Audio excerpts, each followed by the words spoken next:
Hey, what's up, guys? This is the Thought Junkie here from Cape Seat Free. Standing next to me, I have Chad, the resident movie nerd. And Chris, the Film School Dropout. Ryan, the collector. the Collector. God, I love that name. I like your guys' names too. Yeah, our names are pretty cool. We did a good job at choosing our names. I think that definitely gives the audience an idea of who we are, what we want to talk about, and hopefully that brings you closer to us. And Chris, tell us what you got here. This is our beer choice today. It's a Recursion. It's an IPA. It's actually brewed locally in Anaheim, California by this company. It's Biologic Brewing. So I wasn't that familiar with them. Biologic? Or Botologic. Botologic, yes. Obviously, if you see They use biology. You sound so much smarter than I feel. And it's actually, this is the IPA. And I'm not even a big IPA fan, but I really find it very smooth. You could actually enjoy it. It's not too hoppy. Yeah. It's strong, but it's not too strong. So it's like, it's good. Okay, it's like Smooth. it's like Black Widow. She doesn't have any superpowers, but she holds her own. Yeah, she does. And Ryan has a fun little surprise for us, like he does every single time. That's my goal. That's the collector's goal. Are you ready for this? Let's do it. This might blow you into another universe. I don't know. Oh, God. All right, here we go. Oh, it's encased? You know what it means when it's It's encased? too much money, so I had to encase it. So this is giant size X-Men #1 from 1975. So, and this is a really nice copy that I spent a nice chunk of change on. So what's important about this book, $1,000. So what's important about this book is it is the first ever appearance of the new X-Men. So from X-Men #1 from 1963 to X-Men number 90 to X-Men number 93, there was the original X-Men that were in the comics. Giant size X-Men #1 introduces the new X-Men, and then X-Men number 94 is the first official X-Men in the series where they're introduced. So This is a big book. It's also the second full appearance of Wolverine. So it's got a lot going for it. It's got the new X-Men, all these first appearances. Storm, I think that's Night Shadow, don't quote me on that. Colossus, Nightcrawler, thank you. Thank you. So it's just a really special book, and it's definitely picked up a lot of steam over the years as far as price and everything goes. So what's that worth now? I think I will be able to sell this for about $2,300 to $2,500 when it's done and graded. Yeah. Wow. So, But do you have to do work on it? Because you said you bought it for $1,000. Nope. So whoever you bought this from doesn't know that it's worth. Whoever I bought it from $2,300? sold to me for a good price. Let's say that. Okay. Yeah. See, that pays to know about this It stuff. does. Okay. What condition is this? So right now, I'd say it's right in the 9.0 to 9.2 So has this range. not been officially rated because it doesn't have like? No, a no, lot of no, times they have the I- rating up top. Correct. This is not a graded book. book. I just happened to put it in this to make it Okay. a little more protected because I didn't want your grubby, dirty hands all over it. Yeah. But He looked at me when he said that. Our hands are pretty He grubby. knows Yeah. that you hot Cheetos every day. Yep. this is true.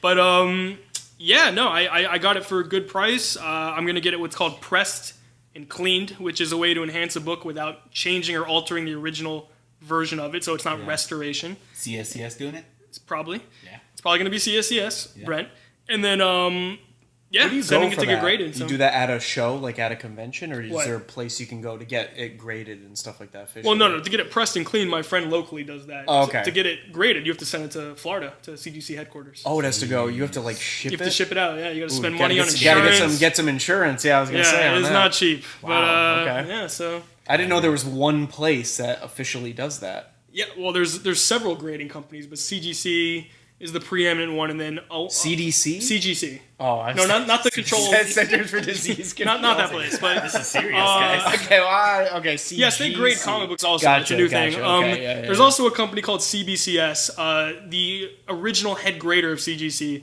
spawned off from that to create his own company when there were issues back in the day. That was a good while ago now. But CGC is still the preeminent. And then there's a company called PGX. We don't talk about them. But Bush League. yeah, it's not good. But overall, yeah, that's the deal. That's the dealio. But yeah, it's not X-Men #1, so it's not the first ever appearance of the X-Men comic book, but this is definitely a special book. So generally, your collecting career so far has been profitable, you would say? Yeah, like, you know what you're doing, like you're, yeah. How much did you sell this weekend or last weekend? At the convention, Uh-huh. I sold $1,100 in comics. Yeah. So Okay. All right. Yeah, So that's that's It's like that, a guys. week of work for me. why I call him a collector. Well, guys, without further ado, let's get this bad boy started. Let's do it. We're starting this right as the Fox logo So if comes you want to up. follow along, start it right 3, 2, One. 1. go. Now. I'll never Bum. get sick of the 20th Century Fox logo, Bum, written bum. by Alfred Newman in 1954. Oh, I hate it. really hope that... You say you hate it? Hate it. Oh, I really hope that Disney kidding. does not dissolve 20th Century Fox, Yeah. I hope they keep this as one of their kind of brands. Oh, let's There the it X, is. the X. I love that. I love that. It's so cool. How many of the X-Men films start out with this voiceover? A lot of them, right? Actually- Except for... Even the newer ones don't have it. No. Yeah, I don't actually. I don't remember. So I'm going to say, I'll get this out of the way now. Chad did not watch the X-Men cartoon as a kid. I've never seen a single episode of the X-Men cartoon Still from today? the 90s. Nope. And we're still doing this podcast together. I'm sorry. You I still like are this friends. movie. I don't even know. So okay, go ahead. So DC has really dominated the animated TV show market for a long time. Superman animated series, Batman, I mean, those just were arguably the best. But the X-Men animated series is really up there. You should really Yeah. watch it at some point. I think top 10 cartoons for me. Okay, well, I remember seeing this in the theater the summer of 2000. I was 14, and yeah, I remember seeing this and liking it, but I didn't know much about the X-Men at the time, As we've stated before, I never really was into comics. Didn't watch the Yeah. animated show. I think I had a Wolverine figurine that somebody had given me, but that was about it. Yeah, as a kid, I remember I was creating comics as a little kid, maybe 5th, 6th, 7th grade, and the relationship between Professor X and Magneto was always something that as a kid I didn't get. Like, it's so complex that as a child I didn't understand how they were friends but enemies at the same time. And that's not something you understand fully until you become later an adult. It actually is a very complex relationship that they delve more into, obviously, in First Class and those films. But I mean, you get a sense of that here. Yeah. I actually really love this. See, I'm a huge World War II buff, and I love World War II movies, Me too. things set during World War II. So this is really cool. So something like this really grabbed my attention right away. Being Yeah. set in Poland, 1944, And since you didn't see the cartoon, I feel like a majority of the people that saw this, it was rooted so much in reality that I didn't know how to take this. I literally thought, are we watching the right movie? I looked at my friend like, are we watching X-Men right is this now? Schindler's List 2? Like, what's going on? Yeah. So for you, Chad, this wasn't genre for you at all. I love movies that kind of go way back in history to establish something like this. And, I was excited. Right around the time they did X-Men Origins Wolverine, they had said they were going to do a Magneto one set during. Yeah. And you do see a little bit more of that in, was it First Class? You see the flashback of Kevin right. Bacon as the Nazi officer. But I would have loved to see a whole World War II set Magneto movie. Oh yeah, the Obviously, Magneto that movie kind of would've been morphed into First Class. Yeah, that's mainly true, that's because true. of the not how successful the Right, of Wolverine was Wolverine, taken. yeah. I'm Jewish, and I can tell you when I was first watching this, it definitely hit home for me. I mean, you kind of think about it back then, World War II, the Holocaust, stuff like this.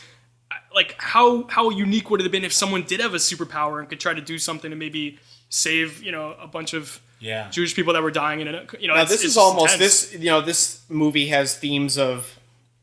I think that's what the X-Men always was about, being kind of like shunned by society, being outsiders, and being, which you can see as being, this like the Jewish people here are also like gay people and stuff like Right. that. Which I think Bryan Singer, that's why because he's openly drawn to gay, this, yeah. and that's why those themes spoke to him. So But- Stan Lee, I mean, he really did create a lot of the characters that he did, obviously, but definitely the X-Men to show diversity, because That's great. especially at the time, That's the really 60s, ahead of its time. Stan Lee was way ahead of his time Yeah. as far as the way he created characters. I Lee would was say ahead of the 63. time because this was going on back then too. But Right. Well, this was when did X-Men 63 was when X-Men? 63 was the first appearance of X-Men. Yep. Got it. So Jack Kirby and Stan Lee both created X-Men, right? Correct. Yes. Gotcha. Jack Kirby, distant the future. 28th is Jack's birthday. That's going. He would have been 101, I think. 101. Yeah. Jack Kirby is considered arguably the best, if not one of the top 2 or 3 artists in the history of comic books. So Jesus Christ. Anna Paquin. a young. So Anna who wants to Paquin. talk about Fox and Marvel and the reason why Anna Paquin didn't have any of her powers in this movie? Wasn't it because they didn't own... Miss Marvel gave Anna Paquin her powers, right? That's correct. She essentially, and with her power, she can rip. She can absorb things from you. She did not. They didn't do it in this movie. And Right. yeah, you're right. It may have been because character owned it. Because they didn't own her yet. I believe before I saw this movie, the one movie I was most familiar with Anna Paquin from was Fly Away Home from 1996 with Jeff Daniels. Great when movie. they create like that glider to like guide the geese or something. I don't remember. I don't know. I remember going to see that movie, but that's kind of what I knew her from before I saw this one. And then just so everyone's aware, Rogue first appearance was in what do you think? What comic? You think it was in an X-Men comic? No, I don't think so. Wait, now is this the first time this happens, or is this Yes. just the first time Yeah. she's ever kissed a boy? But she's This touched. is the first time she's ever kissed a boy. So But no, it she's is the first touched time it's people happened. before. Well, maybe she's going through puberty and it's... Yes. Oh, it's like So why- manifesting itself. Okay. So just to finish my thought. Sorry.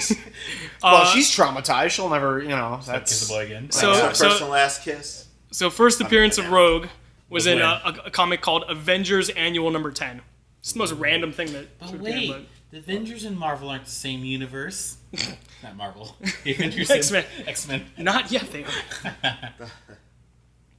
Now we got Jean Grey. I love... Setting up our movie. Famke Jensen. I thought she was so. There are she was two. beautiful. There are two Bond girls in this movie. Her from GoldenEye and Halle Berry, who would 2 years later would be in right. Die Another Day. Yeah. Halle Berry. I love how Yes. they rooted this within reality.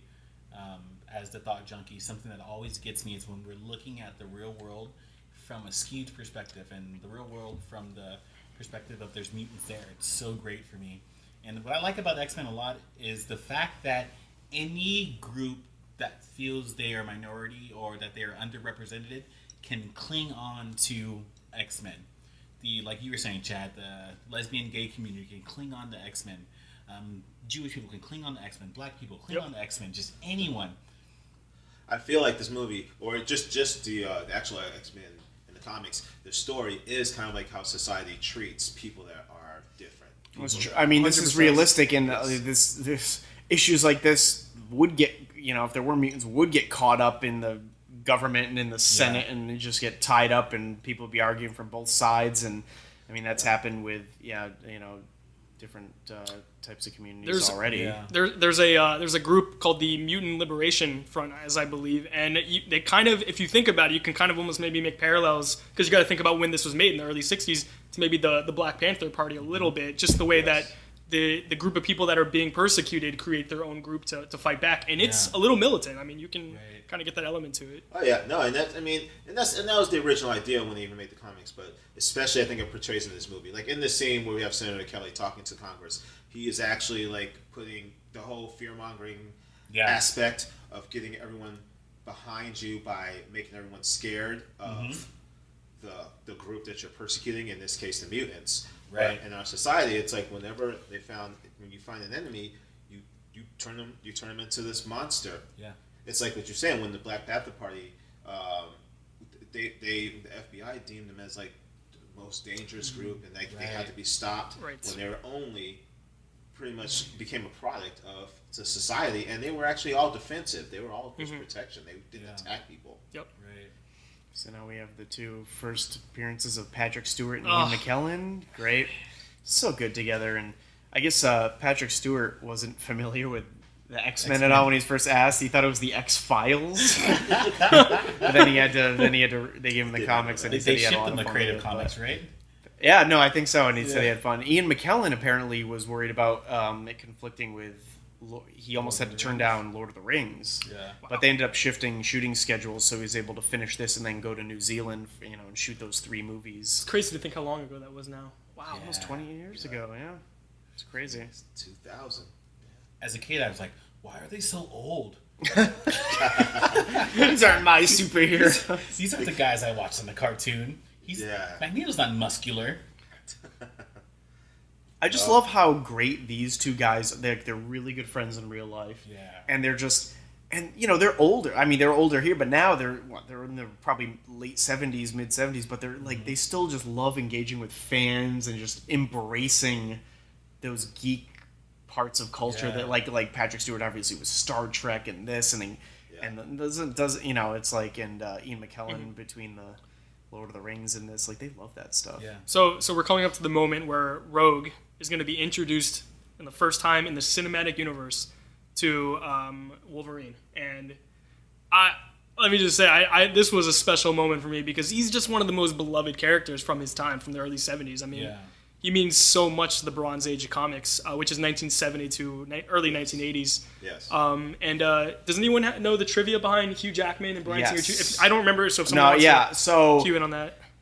The original, there was a few people they had considered, like including Russell Crowe and Norton. There's a lot of people, and then they actually cast Dougray Scott in this role, and so you can credit Hugh Jackman's current success. Let's go back a little bit to Stanley Kubrick. Stanley Kubrick was using Tom Cruise for Eyes Wide Shut in 98, 99. Stanley Kubrick, being the perfectionist he is, went way over schedule and stuff, which ended up delaying Cruise's shoot for Mission Impossible 2 with John Woo.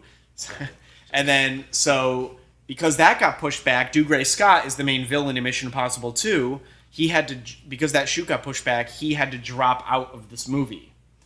And Russell Crowe, who was in serious consideration at one point, but ended up turning it down, suggested to Bryan Singer, his fellow Australian actor friend, who was completely unknown in the States at the time, Hugh Jackman, for the role, and he screen tested and ended up getting cast about three weeks while they were already into shooting this movie. Really? Wow. I did not know And that. then the rest is history. And look how big Hugh Jackman is. You know Hugh Jackman's only 32 in this movie? Wow. 31, actually. He was born in the fall of 68, so he's 30, probably about 31 while they're shooting, 31, 32 in this movie. We don't have to be He's successful our till in our age. 30s. He's our age. Isn't that crazy? So there's something interesting that a lot of people aren't going to know about the character Wolverine. He's from Canada. Yes. His first appearance, once again, was actually 1970 in Hulk 181, but what a lot of people don't know is there was a magazine called Foom, which Marvel put out, and you could put your art into the magazine.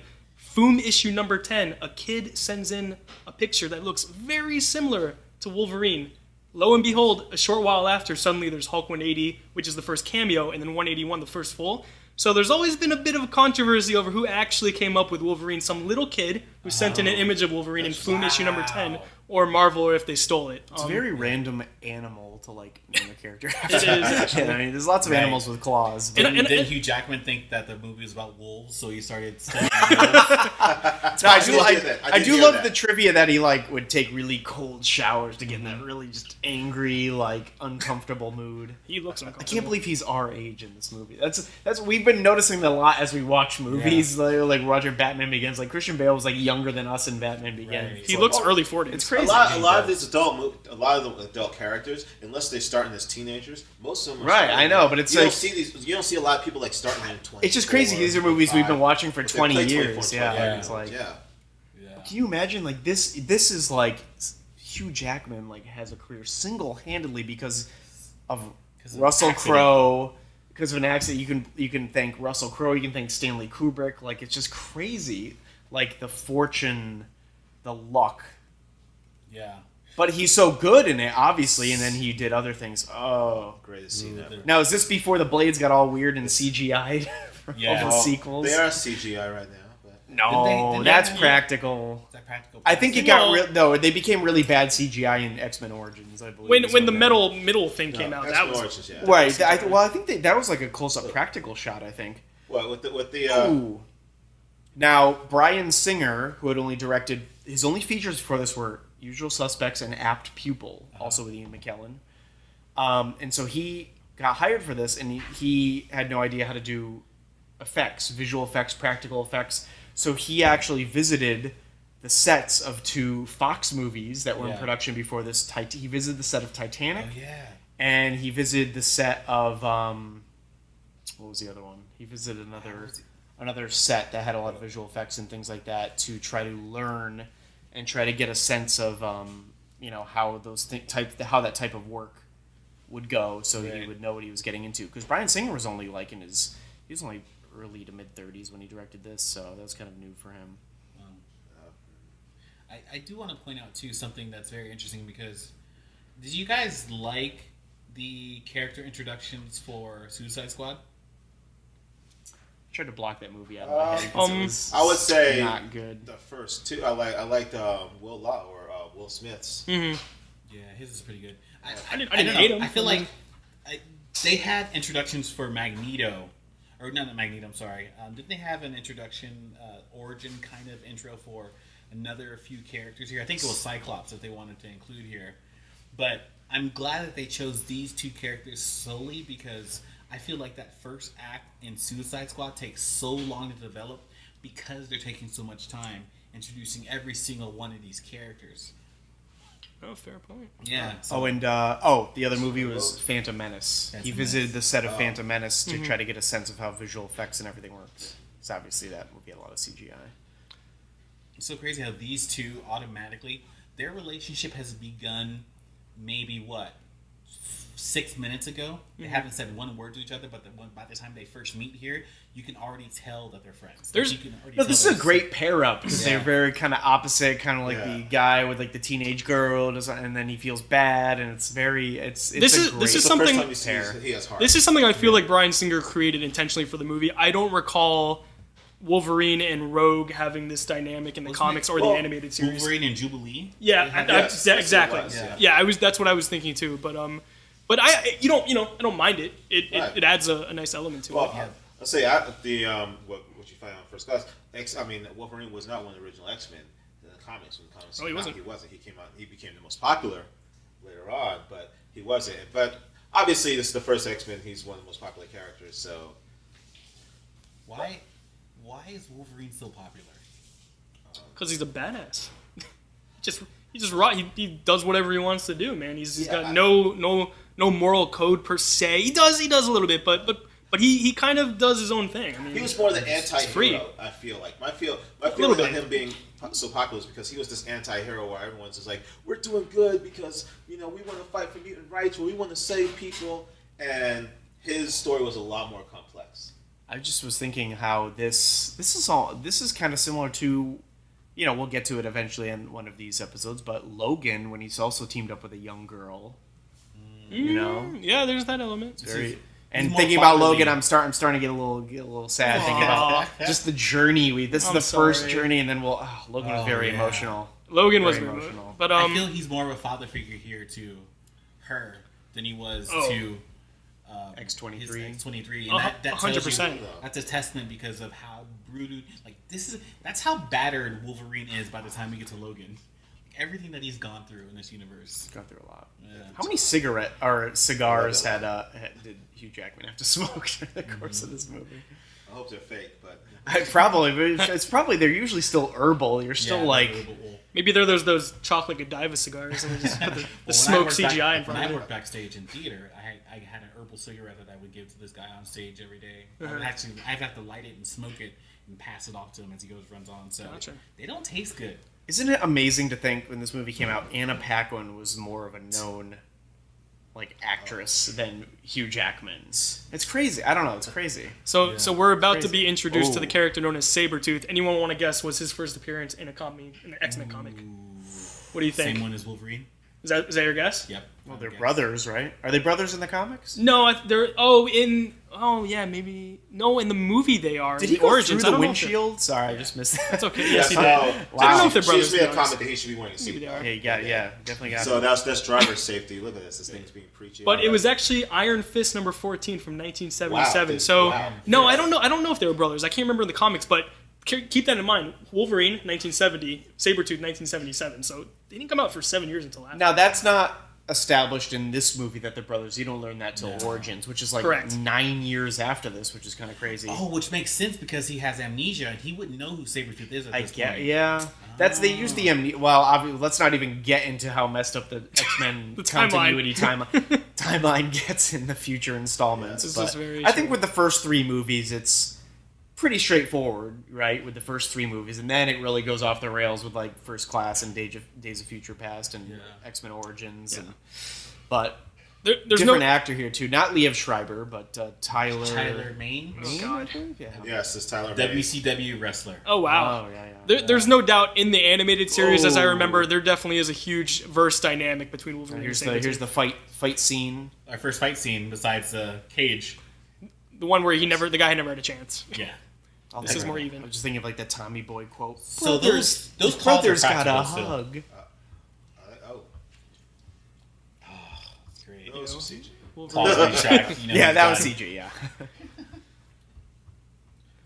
Wake up, I don't Wolverine, know. wake up! I don't know. I remember watching this and Ooh. I didn't like this movie when it first came out because it wasn't the cartoon. It wasn't what I was used to. But this part right here with them silhouette in the background. Yep.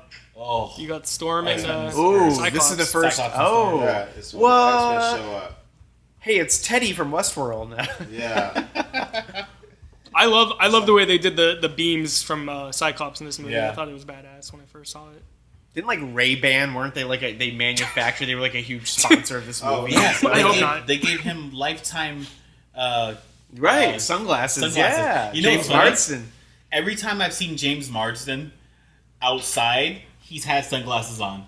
I saw him at a Starbucks once. He had sunglasses on. The time we did that hop, not the premiere. Oh, fade out. That fade out. Remember we did that hop event at the DJA? Yes. So he didn't have glasses on then. But every time I've seen him on the street since then, he's had glasses Toad. on. Here's Toad. Good old Ray Park. This was only a year after he was Darth Maul in The Phantom Menace. Mm-hmm. Oh, that's right. He was Darth Maul first. That's right. That's right. Is this voice dubbed? No, this is like the one of his only roles where his voice is not dubbed. Ah, that's right. Because Just in auto-tune, Phantom I'm Menace kidding. was dubbed by Peter Serafinowicz from Shaun of the Dead and other movies. So this is Sabretooth and Magneto in the lair. This is where you first That's really so understand. cool. Those balls just like floating there. Just Oh, that was great. This is where you first understand what's going on. See the relationship between the Brotherhood. And I find with those balls, you look at those. It's kind of funny because he's concentrating to actually make those balls happen. But it's an actual cool effect, and I think I love it in the scene. That just shows you how powerful he is. He walks around when he walks away out of the room, the balls just fall because he's not even there anymore. Yeah. What were you gonna say, Ryan? So I think I might have misspoke earlier when I said the Mutant Liberation Front, which I do believe was a thing also, but the Brotherhood of Evil is what they were known as in the comics. Okay. Yes. Toad's first appearance, X-Men #4, also with Quicksilver and Scarlet Widow, actually, or yeah, Scarlet Scarlet Witch. Scarlet or Witch, Black thank Widow? you, Scarlet Okay. Witch, not Black Widow, Scarlet Witch. But which obviously we don't get introduced to those two characters for a while. But yeah, so I the Brotherhood of Evil Mutants, that was definitely the evil band that was very against the X-Men and back This and is forth. the first time Jean Grey and I remember this shot being in the trailer. Yes. Oh, it was? Yeah, wow. Yeah. Where she starts to move shit Simple with her CG. hands. Jean Yeah. Grey With and her first mind. time Logan and Jean Grey. It's very subtle, but Yeah. cool. Look how young Logan looks, though. Whoa. So this was Hugh Jackman at his smallest in this first movie. Yes. He gains quite a bit of muscle after this. Yeah, he gets like more muscular as he gets older and Well, as, he gets- as the movies progress. And, He gets jacked. oh, yeah. He gets Jackman. He gets Jackman. Yeah, man. It's just crazy to think that he was unknown when this movie came out. It's crazy. Oh yeah, he's. The thing is, it's funny because he actually appreciates this.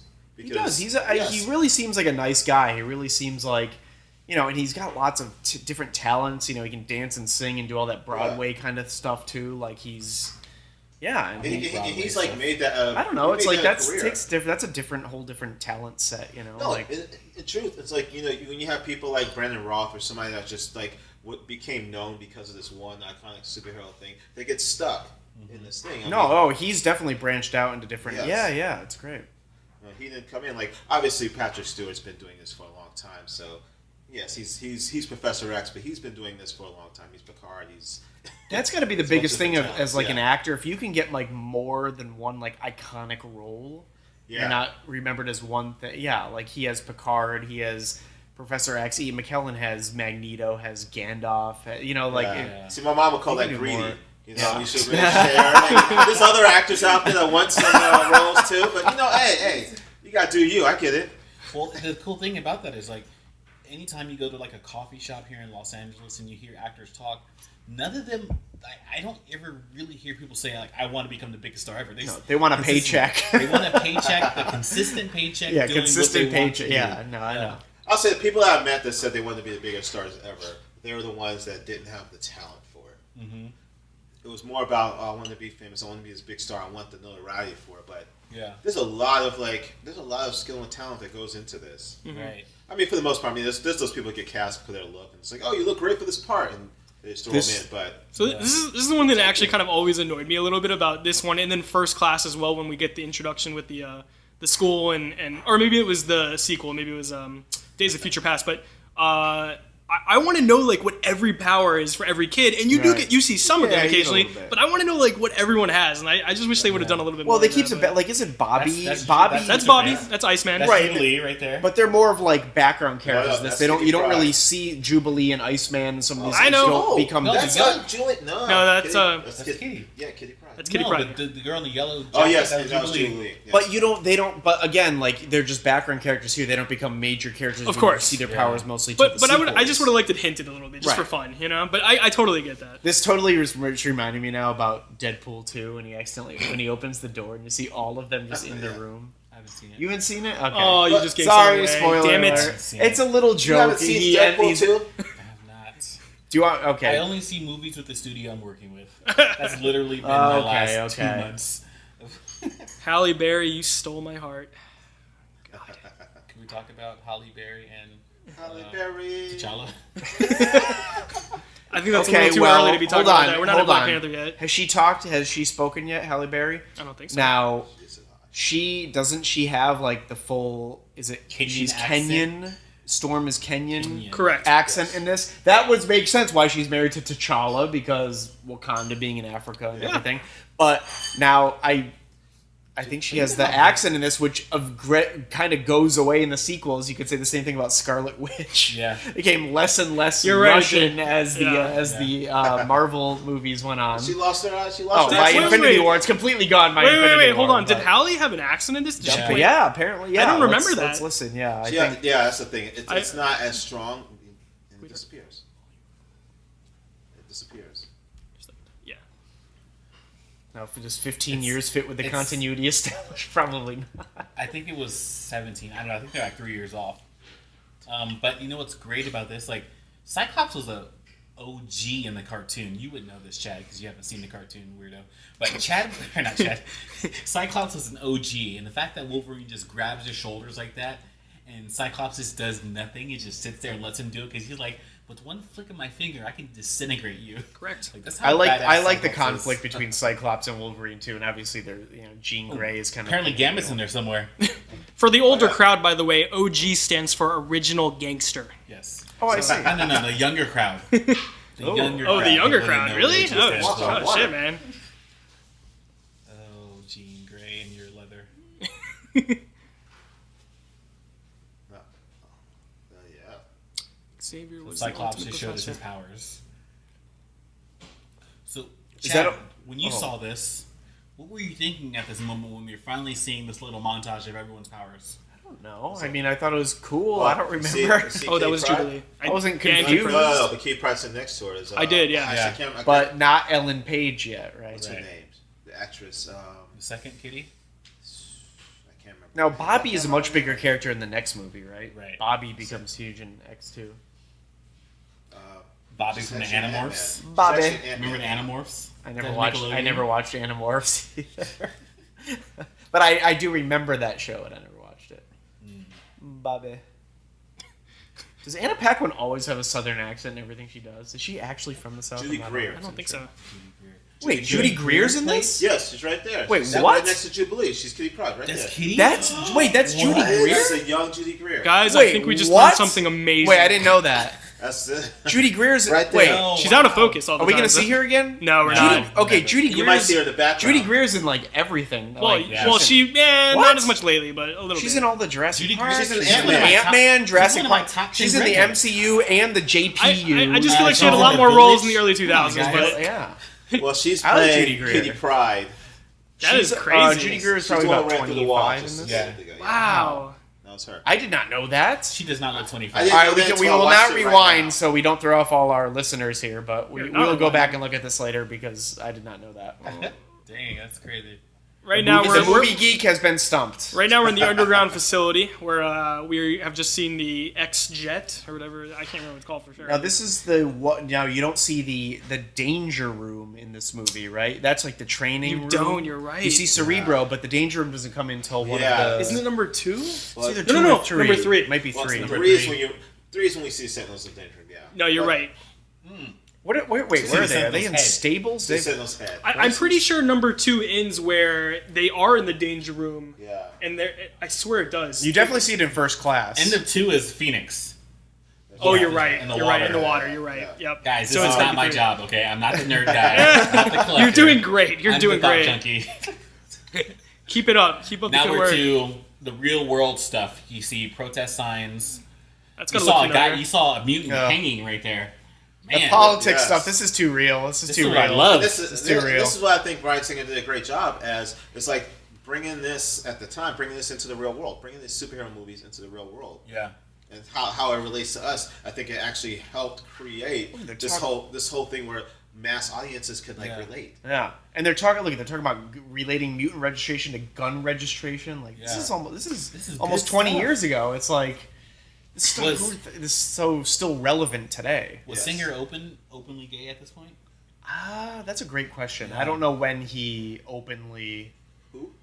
Bryan Singer when Oh. he came out as gay. I'm not Well, really he sure. was. He was. I mean, he was. I mean, it was known in Yes, Hollywood, I yes, think, yeah, but I don't yeah, know yes. about publicly. I'm not. Which is I'm great. Not I mean, 100% he's sure. the perfect, one of the perfect directors for this. Then. Yeah, He exactly. understands No, the like we talked undertone. about at the beginning, it's like just the social issues in here. Like he that's what really appealed to him, I believe. And So we're about to be introduced to the character everyone knows as Mystique. Mystique. And does anyone want to guess was her first appearance in a comic of X-Men? 1963. That's what you think? What do you guys think? I have no idea. It was in a copy of Miss Marvel 18. Everyone knows Miss Marvel to be Captain Marvel. Okay, now we were all about Wow. we were all about 14 or 15 years old when we saw this movie. Yeah. Come on, I Mystique, was Mystique is excited. hot, right? Oh, I mean, yeah. come on, like Rebecca Romaine in skin Stamos? tight latex, Whoa, like.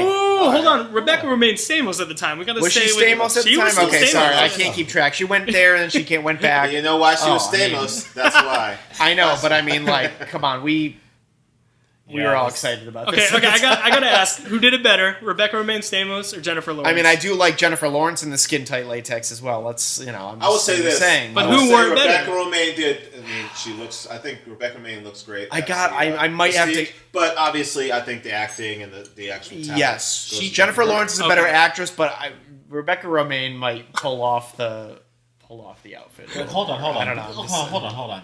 What if Rebecca was given more content to work with?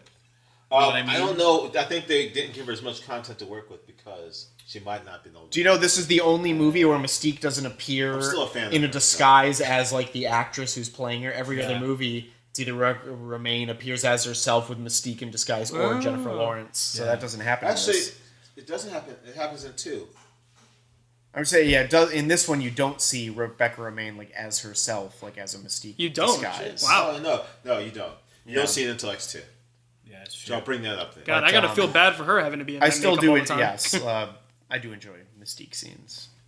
I like how Chad's wife just came out and looked at him. He's talking about this. Yeah, that was very That scary. was so good. Just Peeked her head around the corner and said, "You're on the couch tonight." Yes, sir. it's all good.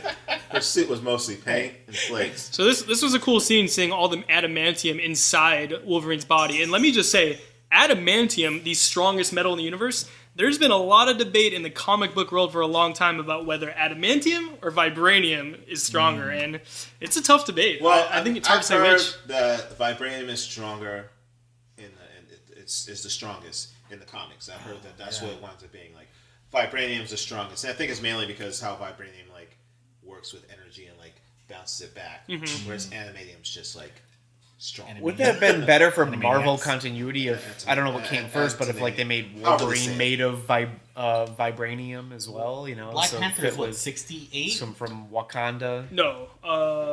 Well, no. Maybe you're right. Maybe it was late 60s. It was Fantastic Four 52, so it was definitely Fantastic Four 1 was 1962 or late number. No, 1961. So 52 issues later, 12, 24, 36, like mid 60s. Black okay. and Wolverine was 1970, so about 4 years later. But so you were saying would have been better to have vibranium inside? It's just not a part of the mutant universe for X-Men. But it's all Marvel, right? I mean, if they had Storm married to T'Challa, I mean, I don't know. Maybe that didn't happen until later on. That happened later, though. But, I mean, obviously, at this time when Wolverine was infused with adamantium, Wakanda was probably still hidden. So they were hiding all the vibranium. That would make sense. Yeah. So it wasn't in the world yet at the time when he Very was... true. And both of these metals came from outer space, right? Adamantium. You find out adamantium came from... Where is Adam? Did they ever talk about adamantium in the movies where it came from, or no? Wasn't that I don't X3? remember. Was it X-Men Wolverine Origins? Remember he goes to Stryker, Africa? get it? Stryker, he Right. goes to Africa. Oh, you're right. But it's not Wakanda. I'm not 100% sure if that's the origin of adamantium in the comic books. Right. Is vibranium supposed to be from like meteorites that vibranium is from meteorite. Yes. That is correct. Yeah, that's a good Outer question space. though. We'll have to do a double check on that now. Yeah. Very interesting. The lighting is so dramatic in the villain's lair. I love it. The only thing that's missing is Bryan Singer should have filmed it from like an oblique angle, like the old Batman villains. But that would that have that been uplight can't take on it seriously. Ian's face. I know, I love it. Okay, guys, I'm gonna throw a little question out to all of you. Yep. In this instance, Magneto is about to change Senator Kelly. Now, if you were not going to die like he does later, what kind of power would you like to get if this were to happen to you? I want to be Morph.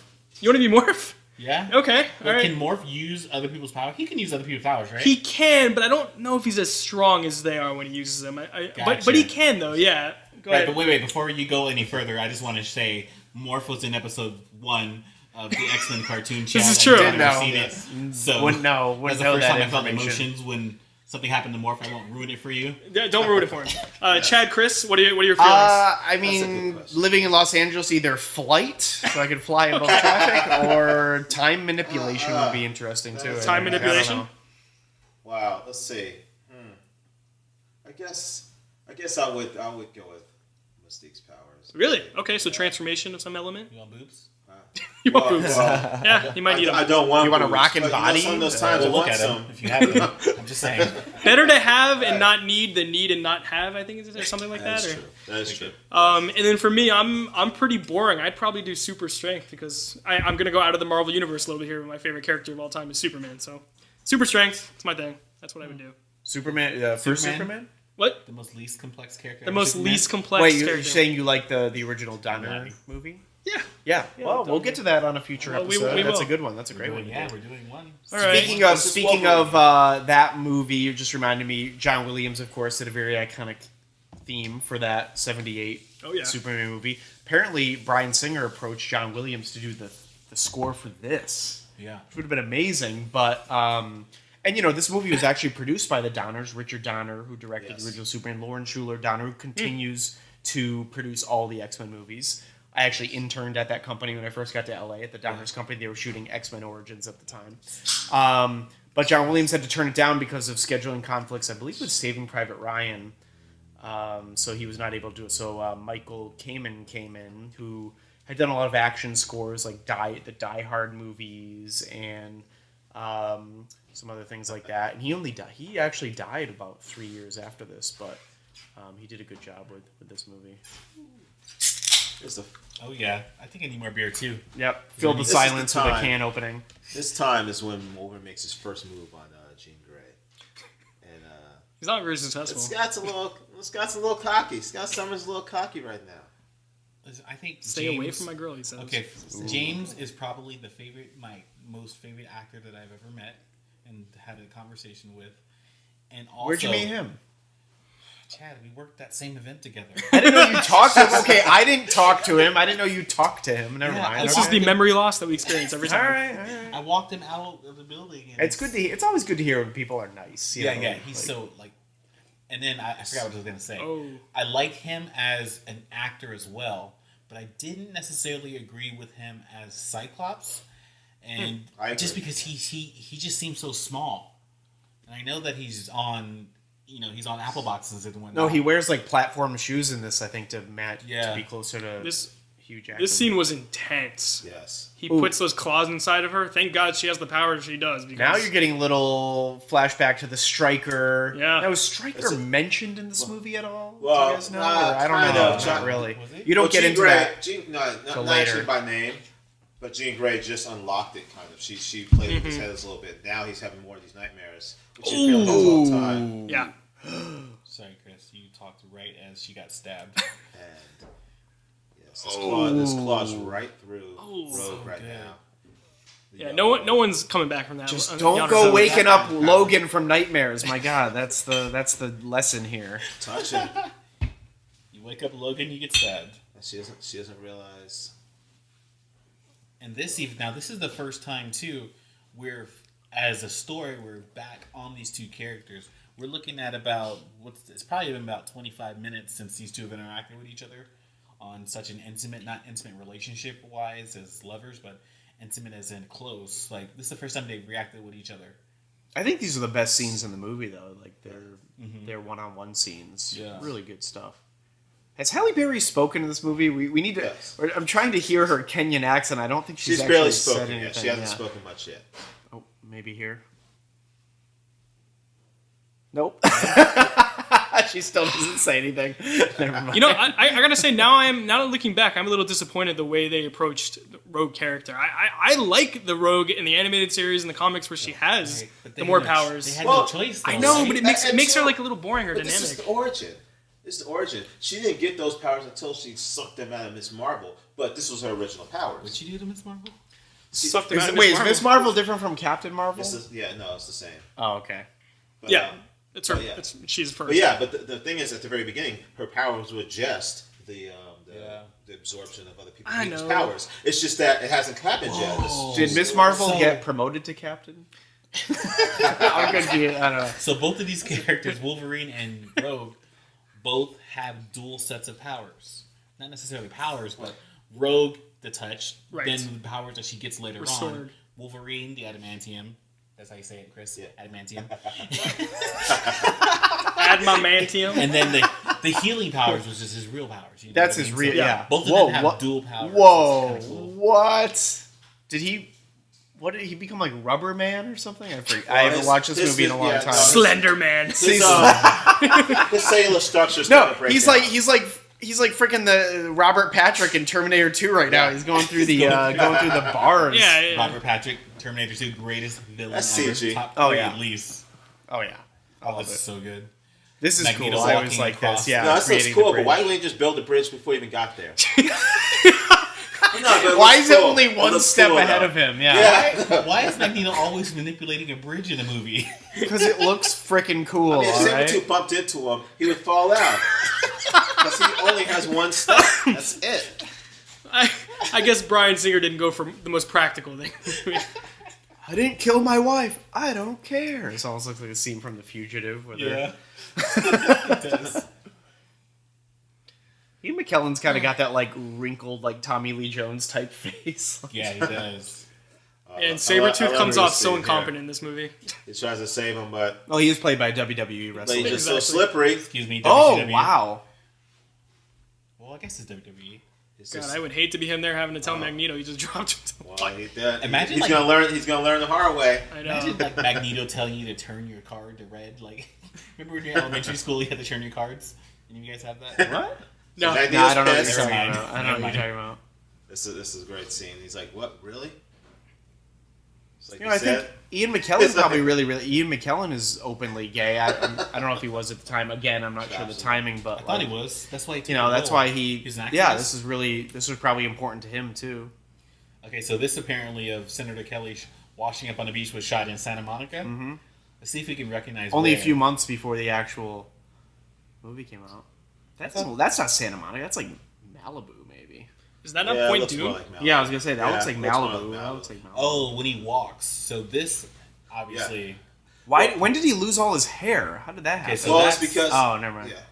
It seems his powers are kind of almost like he's adapting to things. Right, and so the thing is, his cellular structure is breaking down. Yeah, this is not Santa So it's Monica. unstable. So when he was in the water, he was just absorbing all this water. Stan.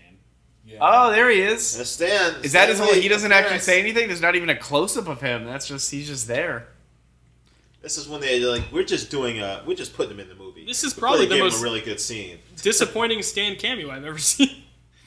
Yeah. Well, it's before it became a thing. Like, I what know. did he have cameos in It was any a other thing. comic book movies Yeah, before no, he's this? been having. Yeah. Well, he Before this, though, yeah. Oh, yeah. No, I don't know about before this, but What Listen. would have been? What would he have What's before cameoed this? in? I don't know. Spider-Man was Spider-Man. That's No, after no, this. it's That's after this. this. This is- So I don't know. Wait, so is this This is Marvel's first. He was huge in film. everyone, but he was in a Ever. couple of them. I don't know if he was in the Punisher, the original one with Dolph Lundgren. Well, I don't know Doubt about it. that one. I'm going pretty far back. Well, this is okay. Was this? No, this wasn't a big. Well, yeah, this was a tentpole film for them. For Fox? For Fox. This is like Now 75 this, but they weren't sure. 75,000, right? 75 million, 75 million budget, which is even in the year 2000 was kind of low for around in the year 2000. Summer blockbusters still Well, were around Titanic the, was like probably the a 100 massive million. one, so- Oh, that was the most Yeah, at the That's expensive why we movie didn't at see the the time. Danger But Room. like, They but had that 75 minus million showing. was very modest budget even Yeah. in 2000 for a summer blockbuster. But they weren't sure it was going to work because superhero movies were not a tested, That's true. successful thing at this point. So that Fox didn't want to sink too much money in. Yeah. So, Ooh, that so was do you a remember? mistake. Do you know what this made I mean, at it's the not- box office? You Oh, see this the did eyes well. of This Jesus made with this Steve. made Do you think 200. This worldwide? made 200 something million, Okay. at least domestically, I think too. This did well. No. Really This is well. 175 domestic Okay. because it doubled. Its budget was 75. I think it doubled a little bit. Doubled in a little bit more of its budget domestically. The two movies I remember seeing in the summer of 2000 were this and Kind of menace. that was 99. No, and The Patriot, the Mel Gibson movie directed by Roland Emmerich. I love that movie. I'll cry when I watch that movie. That's a great movie. Such John good. Williams did do the score for that movie. Did he did. Yeah, this is the first time we see Cerebro, right? Cerebro. Yes, Cerebro. What are we looking at right now, Chris? We are looking at this is Professor X. Rogue has just left because all the kids are telling. Well, actually, Mystique. If you saw the last scene, Mystique tells her that all the kids don't like her because she stole people's powers. Which Yeah. you know, I think that's Sneaky. kind of Such a teenager thing to yes, do, you know? it plays into the whole Mystique's little teenager. kid. How many we see Cerebro in pretty much every X-Men? just about every X-Men Yeah. movie, right? Yeah. Maybe not Origins, but other than that. Well, not Days of Future Past. I don't think we Do see. we not see Cerebro? No, there's Oh, okay. nothing in there for it. Oh, wait, yeah, remember. wait a second. Yeah, we don't. That's when the movies get really confusing. Well, no, because the Day of Future Past, he doesn't have his powers until like later on. Such a good plot. Oh man. But isn't it great how they did this original trilogy? And X-Men: The Last Stand wasn't as highly regarded as the first two. You know, I rewatched it recently, and I actually thought I didn't mind it. I thought it was pretty good.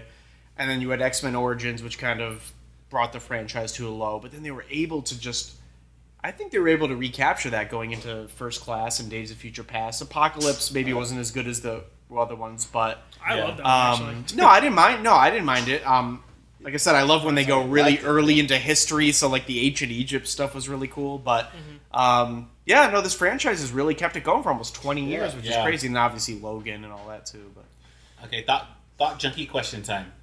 Shoot.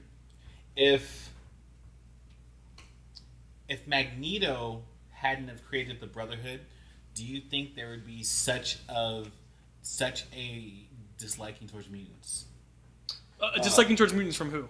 from people in general? from humans, from Well, there was Homo already. sapiens? It was already. I mean, Yeah. you see the first scene where Senator Kelly is fear mongering the public into this. But yes, I do know what you're saying. It's Yeah. like if they didn't attack.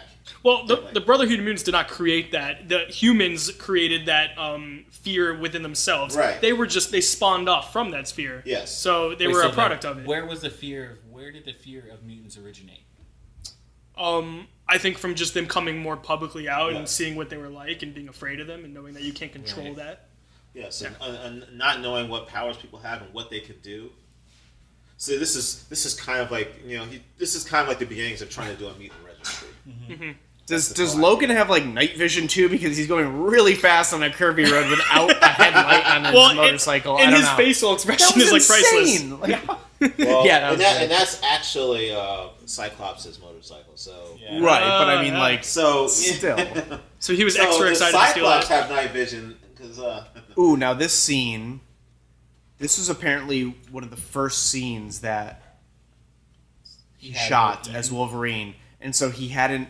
Hugh Jackman said afterwards he hadn't like found the character yet, so I think his voice sounds a little different.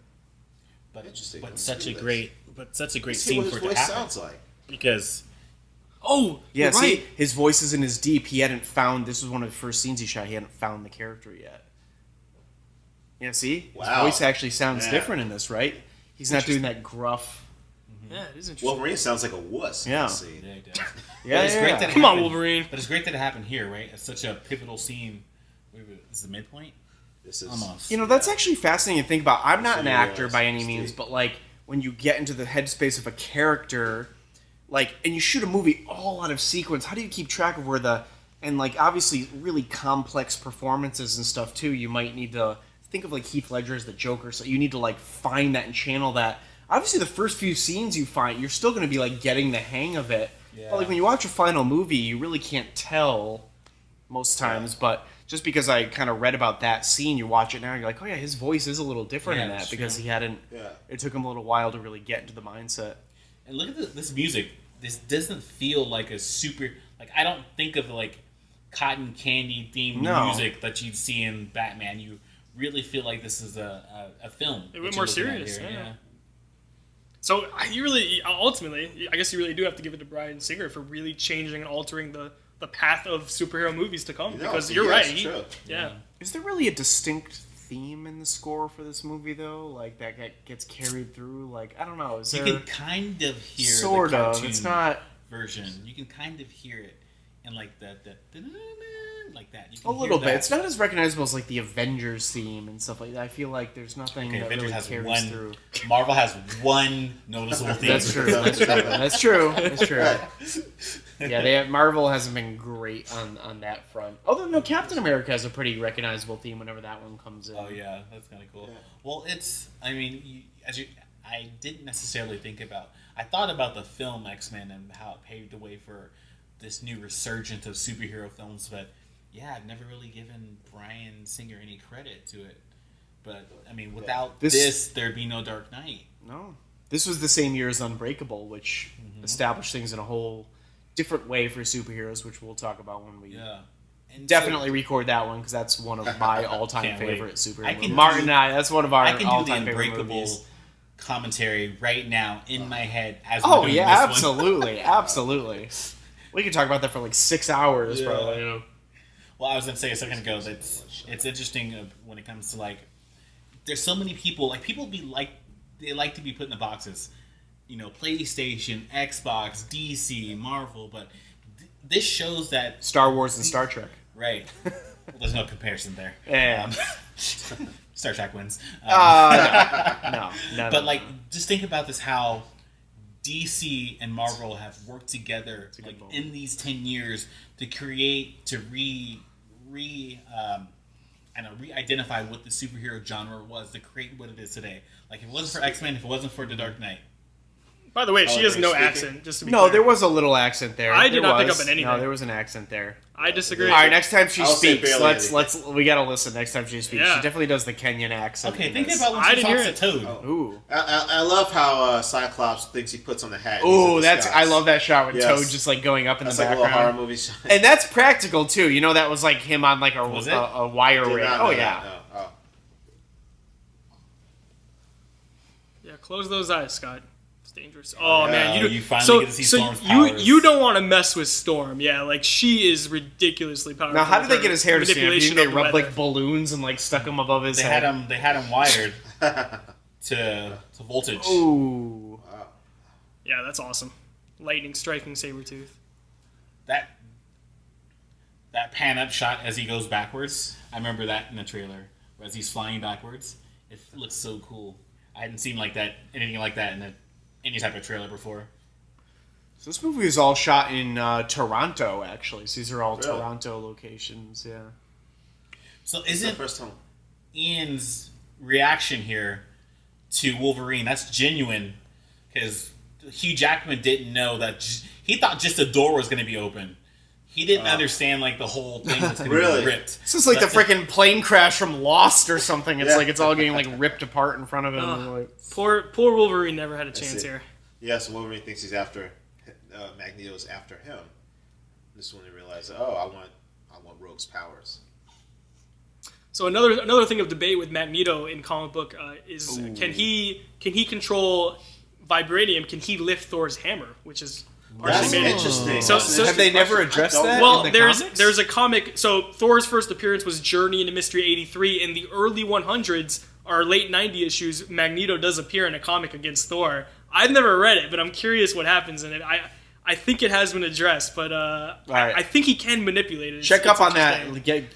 that. Get Let back us to us know. on I that. 'cause know. I'm curious. That's I want to a know. good That's a question. great. That's a I've great never- question though. If he can Yes. manipulate metal. This is when he realizes he's after the girl. Yeah. Ooh. Now the scene coming up with the standoff, that's a vintage X-Men cartoon for me. Like I look at that and like, okay, now we start to feel like the cartoon. Ooh. Magneto says young people. Young people. Because why do they always run It's away? the big They know they're gonna standoff, cut. the first standoff Yeah. between the Brotherhood. I mean, and you the guys watch the X-Men. cartoon. Does it not feel like the cartoon right now? I wouldn't The know. standoff. Yes. Yeah, I guess it Well, does the a little police are bit. here too, but yes. Right. This scene kind of reminds me of Terminator 2 when Arnold. Oh, With all the police With the cars Gatling gun? outside with the Yeah. Gatling gun. I don't Yeah. know. It's just like you just like yeah. all the police cars outside the building and then they just all get messed up. I don't know. But yeah, for your This is- question this is earlier, you great. think if the Brotherhood, if they This is carry practical. people more Practical. Love it. What's up, Chris? so, when they Is when this whole fight practical? Sorry, Chris. this whole site is A good part of it, practical. I'm sure. Yeah. I mean, I think, yeah, I think it's all. That's all. practical. Yeah, that's all. Yeah. Like even the guns flying out of their hands, you can tell are practical. Like I love that. That would And always even this. Yeah. I mean, they're they're Like probably we on strings or something. we would be able to tell nowadays. Some of the CGI from the year 2000 is a little dated, but I can. Yeah, that's all practical, which is great. I think the CGI from the Alien and Signs at the end definitely dated back then. Love signs. This I remember Yes. watching this as a kid, man. Watching what? This is the so we have the standoff at the train station, and Sabretooth is grabbing Magneto's neck, but you understand that Professor X is now inside Sabretooth's mind, and now Sabretooth and Magneto are having a conversation with each other through Ian. Can't call him Ian. Magneto and Professor X are having a conversation through Sabretooth, and it just shows how powerful of a mutant Professor X is. So, Because so he actually has control of Toad as well as Sabretooth. Yeah, at the that's same true. time. So there's different essentially, and they get into this I think in number 2 a little bit, or maybe number 3 actually. But there's different power levels, and yeah, Magneto and Professor X, they're up there. They are a different level than most mutants. So That's like an analogy for life as well. Like the older you get, if you've been doing life correctly, you like. I look at myself in my 30s and compare myself to my 20s. I know so much more now than I did Yep. before. Same thing applies to mutantism. And see, this is when you learn that Ooh. Professor X doesn't have the heart to just kill him Yeah, because Big they Magneto do have does. a history. Yeah, Because he could stop all that. If he killed him, the bullets would drop. yeah. The guns Sure. would all drop. So yeah, Professor, you're right, Chris. Professor X could have saved how many 30 to 40 cops by killing his friend. He didn't do it. Right. Yeah, But, you know. that's a superhero complex good guys. relationship right there. Mystique again, coming in with the helicopter. Like the This girl got mad skills. She I knows how also to do need. everything. I also just need to say, and I'm gonna say this during every movie we watch that has this, but I love the anamorphic aspect ratio. It just makes every movie seem more epic, and it really doesn't make a movie seem as dated. You know, it just sells that cinematic feel. It's just such a huge difference if it was shot like 1:8:5. You know, That like a cop should normal change aspect the ratio. I color. love widescreen. And Bryan Singer, the cinematography is great in this. And the way it's framed and lit, and oh, it's lit. oh yeah, It's lit. oh yeah. This thing is lit. Oh, so he doesn't know about a helmet at this time. Yes, he just found out. Yeah, but he knows. didn't Magneto wear that in like the prequels? Though? Remember, Days of Future Past recreated the time. I guess. Well, That's no, going to be the but new no. joke. Wait, is No. Storm Wear gonna first talk? class, though. If Storm gonna stop? Wait. Let's listen to Storm. Yep. Let's see.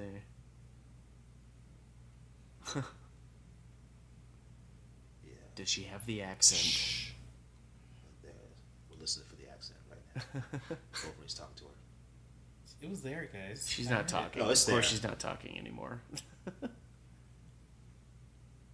Damn it, she does. No, Yes, it's there. That's that. You know, I Okay, it was completely there. forgot that she had an accent here. Oh, this is so good.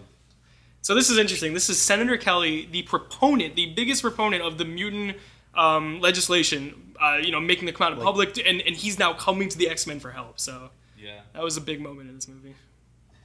Yes. I think this is great too, because I was going to ask, like, what can we learn as a society as we view this movie? And I think what this is good at is showing that there's a gray area between good and bad. Like, Senator Kelly is fearful and hated mutants, but until he became one, he didn't understand them. Appreciate Right. what they mean. Yes, Yep. that's true. And Professor X, of course, is as moral as it comes. So he will Yeah. take him in. He'll help him. He'll do whatever it takes. Obviously, this movie is trying to Professor reflect a X. certain side of our American politics. Professor Yes. X, and I forgot this. I started doing research for this yesterday. I forgot that Professor X and Magneto were both modeled after Martin Luther King and Malcolm X. Oh yeah, I can see that. Totally forgot about that. Yes, with their philosophies, because they both. I mean, this is one of Makes the where you sense. have the complex enemy who does he. It's just his vision of Yeah, like the world and like peace. Bringing peace to the world's a little different from. right.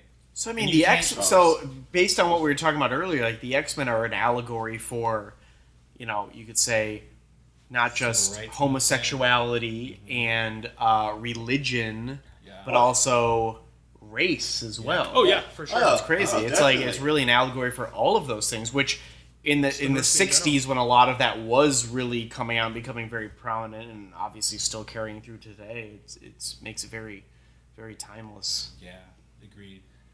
Oh yeah, it's. I mean, I believe that it's more of any like persecuted minority Yeah. Yeah, in society. So, like when you were saying earlier, that yes, you a lot of minority groups or oppressed groups can like latch on to being the mutants. They just made it they turned it into like this different thing. These people are different that we can pursue. They can be seen as monsters. yeah, because of fear. Yes. Yeah, we don't know what they are, and that brings me to the question: like, people are afraid of different things that they don't understand because of the extreme version of that thing they don't understand. You know what I mean? Yes, Like, and in the scene, it's like it shows because a lot of it's ignorance. A lot of it shows that like he doesn't. Senator Kelly was like the biggest opponent Yeah. of the mutant until now he's being changed into a mutant. He's coming for the mutants for help, Yeah. and he's actually seeing and feeling what it's like to be. So I think it goes to a real life sensation of if you can just try to understand different perspectives Yes. and put yourself in someone else's shoes, maybe you can understand where they're coming from Right. and not fear them as much. So. Yeah, it's crazy. Like when I watch the news, and you hear about Muslims, you hear about the Mexicans who like. I grew up and went to the most diverse school in the nation. Like I have friends from every different type of race and religion you can possibly think of, and I don't necessarily see that. And it's going back to what this movie is talking about. We are afraid of the extreme versions of the things that we don't understand. Yeah. I just feel like we all need to like hug right now or something. Yeah. Well, you know? in this scene here, it's funny because it's like Senator Kelly asked Storm, does she hate normal people? She says sometimes Yeah. because she's afraid of them. Right. So on top of like this fear mongering, building this fear and making her the monster, she is afraid of the oppressors that are like Right. turning her into a monster because Oh, he's She knows turning she's not into a water. monster. right, Whoa. and she knows they will lie and just to get their way and eat with no bearing or caring about. Yeah. Did he just turn into water? I'm not sure I felt like he actually died. I never really was sure how I felt about He that. did. Well, if we're gonna get into semantics. No, it's because I'm being in the ocean so long. Right. He absorbs so much water. Yeah. So we went from Rubber Man to Waterman, kind of. Rubber Man, the water. You know what's going on now. So we Martin. just gave him the bad news. Bathroom break number 1. This is number 2, buddy. Sorry, Martin. Oh, bro, they didn't know that. But I know that, and that's what matters. Let's see. Back to Cerebro. Sarah Lee Kelly. I like the effect they do in Cerebro. It's like moving through the different people and the visions. Yeah. They did that before with Rogue and Yeah. like yeah. And it's not super CG. This is just some like simple and some editing. Is that what that was? The way they did the kind of warped. Oh yeah, well now it's just some editing, some Okay. visual effects, but nothing crazy CG. Stuff you can do in After Effects nowadays. Right. If you're out there, you can remake Well, the X-Men movie. On What your were Mac. they, guys? What were they editing on at that time? Like what? It was Avid. It was Avid. Okay. I mean, At that time, 2000. yeah, Like 2000. it's Yeah. possible they were still cutting on film in 2000. Actually- Well, do you know what this was shot on? This was shot on 35 millimeter. It was. This is shit. Oh, yeah, 35 millimeter. yeah. So Yeah. it could have been film. I don't know. It was shot in film, but that's a good question. It's possible. A lot of stuff. Yeah, I don't know. Because that was during the time of the transition. There were still a lot of movies being cut on film, like physically at this point Physically too. So edited. I don't really know. I'm not really. Yeah, I it's, but it's a I would transition call period. this. I would say Avid for this only because Okay. they would have the budget. Right. At It's the a big time, movie, and with yes. a big VFX budget, they had to do a lot of stuff, get a lot of There's stuff a lot, done there's a lot of digitally, VFX anyways. Yeah. involved, so. But I Yeah, guess stuff watch being the films credits and being find out. shot digitally. I feel like one of the first major big movies shot completely digitally at 24 frames was Attack of the Clones in 2002. George Lucas specifically worked with, I forget if it was Sony, whoever did the cameras for that, to develop a digital camera that could shoot at 24 frames a second to replicate film, because for that video is mostly at 30 frames a second, which gives it that very video feel. He wanted that cinematic feel. And George Lucas, knowing, those Star Wars prequels are almost all visual effects, wanted to shoot Yeah. digitally. So he actually helped, start that movement, which I think was about a couple years after this. So Well, So Jean just tried out Cerebro, and we learned that, as she originally explained, she does not have the mental fortitude to handle it like Xavier does. So you really do begin to learn exactly how powerful Xavier can be with his mind. He is considered the world's most powerful brain. Does anybody watch Legion on FX? I've watched a little bit of it. Legion's a really cool. It's very confusing, very trippy show, but that show follows David, who is Xavier's son. Right. And he has really powerful powers. They Yes. only hint at it. They very slightly hint at it. So he is Xavier's son, okay. Yeah, he is. But it's a very cool show. So it's set in the X-Men universe and everything. Yeah, I would definitely recommend it. I thought he was Magneto's son for some reason. No, he's Xavier's son. I haven't seen season 2. It's a trip. It's a very trippy, very confusing show. You don't know what the hell's going on if you're in reality or if you're in like somebody's mind. But Lauren Schuler Donner, who produces all these X-Men movies, produces that show as well. So it's all in the X-Men universe. Ooh, Toad just toaded someone. Yeah. Yeah, I don't like being mind fucked every movie I watch. Like since Inception Oh, that came show out, will mindfuck you that's every big episode mind, you watch. yeah. Yeah. So I don't watch Westworld either. Like, Oh well, yeah. Legion. Yeah, Westworld's even a little more straightforward than Legion is. yeah. So the head, the Statue of America's head was what, 2.5 times as big as Oh, the they real built one a or something? replica. Yeah, as a set. Oh, wow. Apparently, the premiere of this movie was on Ellis Island. That's Or great. Liberty Island. They're two separate islands. And Somewhere Ellis- in the vicinity of the Statue of Liberty. I was which gonna is say pretty Ellis cool. Island would be great because that's how so many immigrants Right. came over. I've never actually visited Liberty Island or Ellis Island. I should, because that's where my ancestors came through. So Do you have any butcher relatives? Did you just do a Hitch Butcher. reference? I did. Wow. What? I love that we got that. I mean, I got it. I don't get. I've It only was a seen Hitch movie once. reference, ladies and gentlemen. If anyone That's saw great. Will Smith's movie Hitch, it was a very delightful I reference. did that. I made this. I appreciate that. So here we go. Born different from those in power.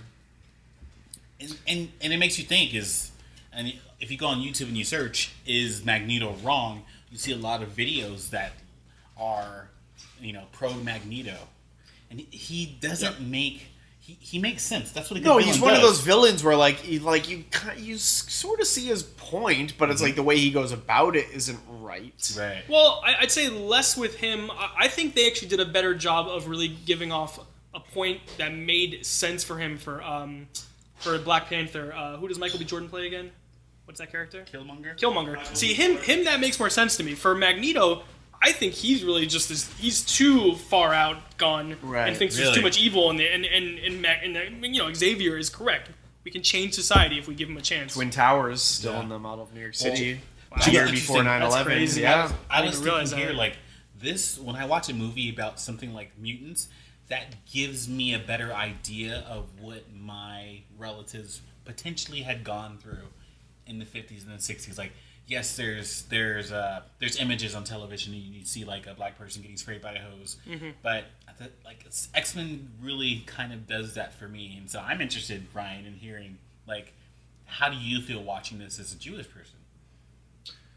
I mean, like I said, it just kind of hits home from the beginning with the concentration camp. But And I'm feeling the odd man out here. I'm the only one who's like not a minority in this entire group. I'll let you guys take on this. I won't even chime in. Do you hate mutants? Yes or no? What? No. Do you hate mutants? Chad, You never saw the X-Men cartoon. No, okay, all right, I'm yes, Sounds like you add hate some- mutants. that's okay. No, That's no, all right. sounds That's like my minority status.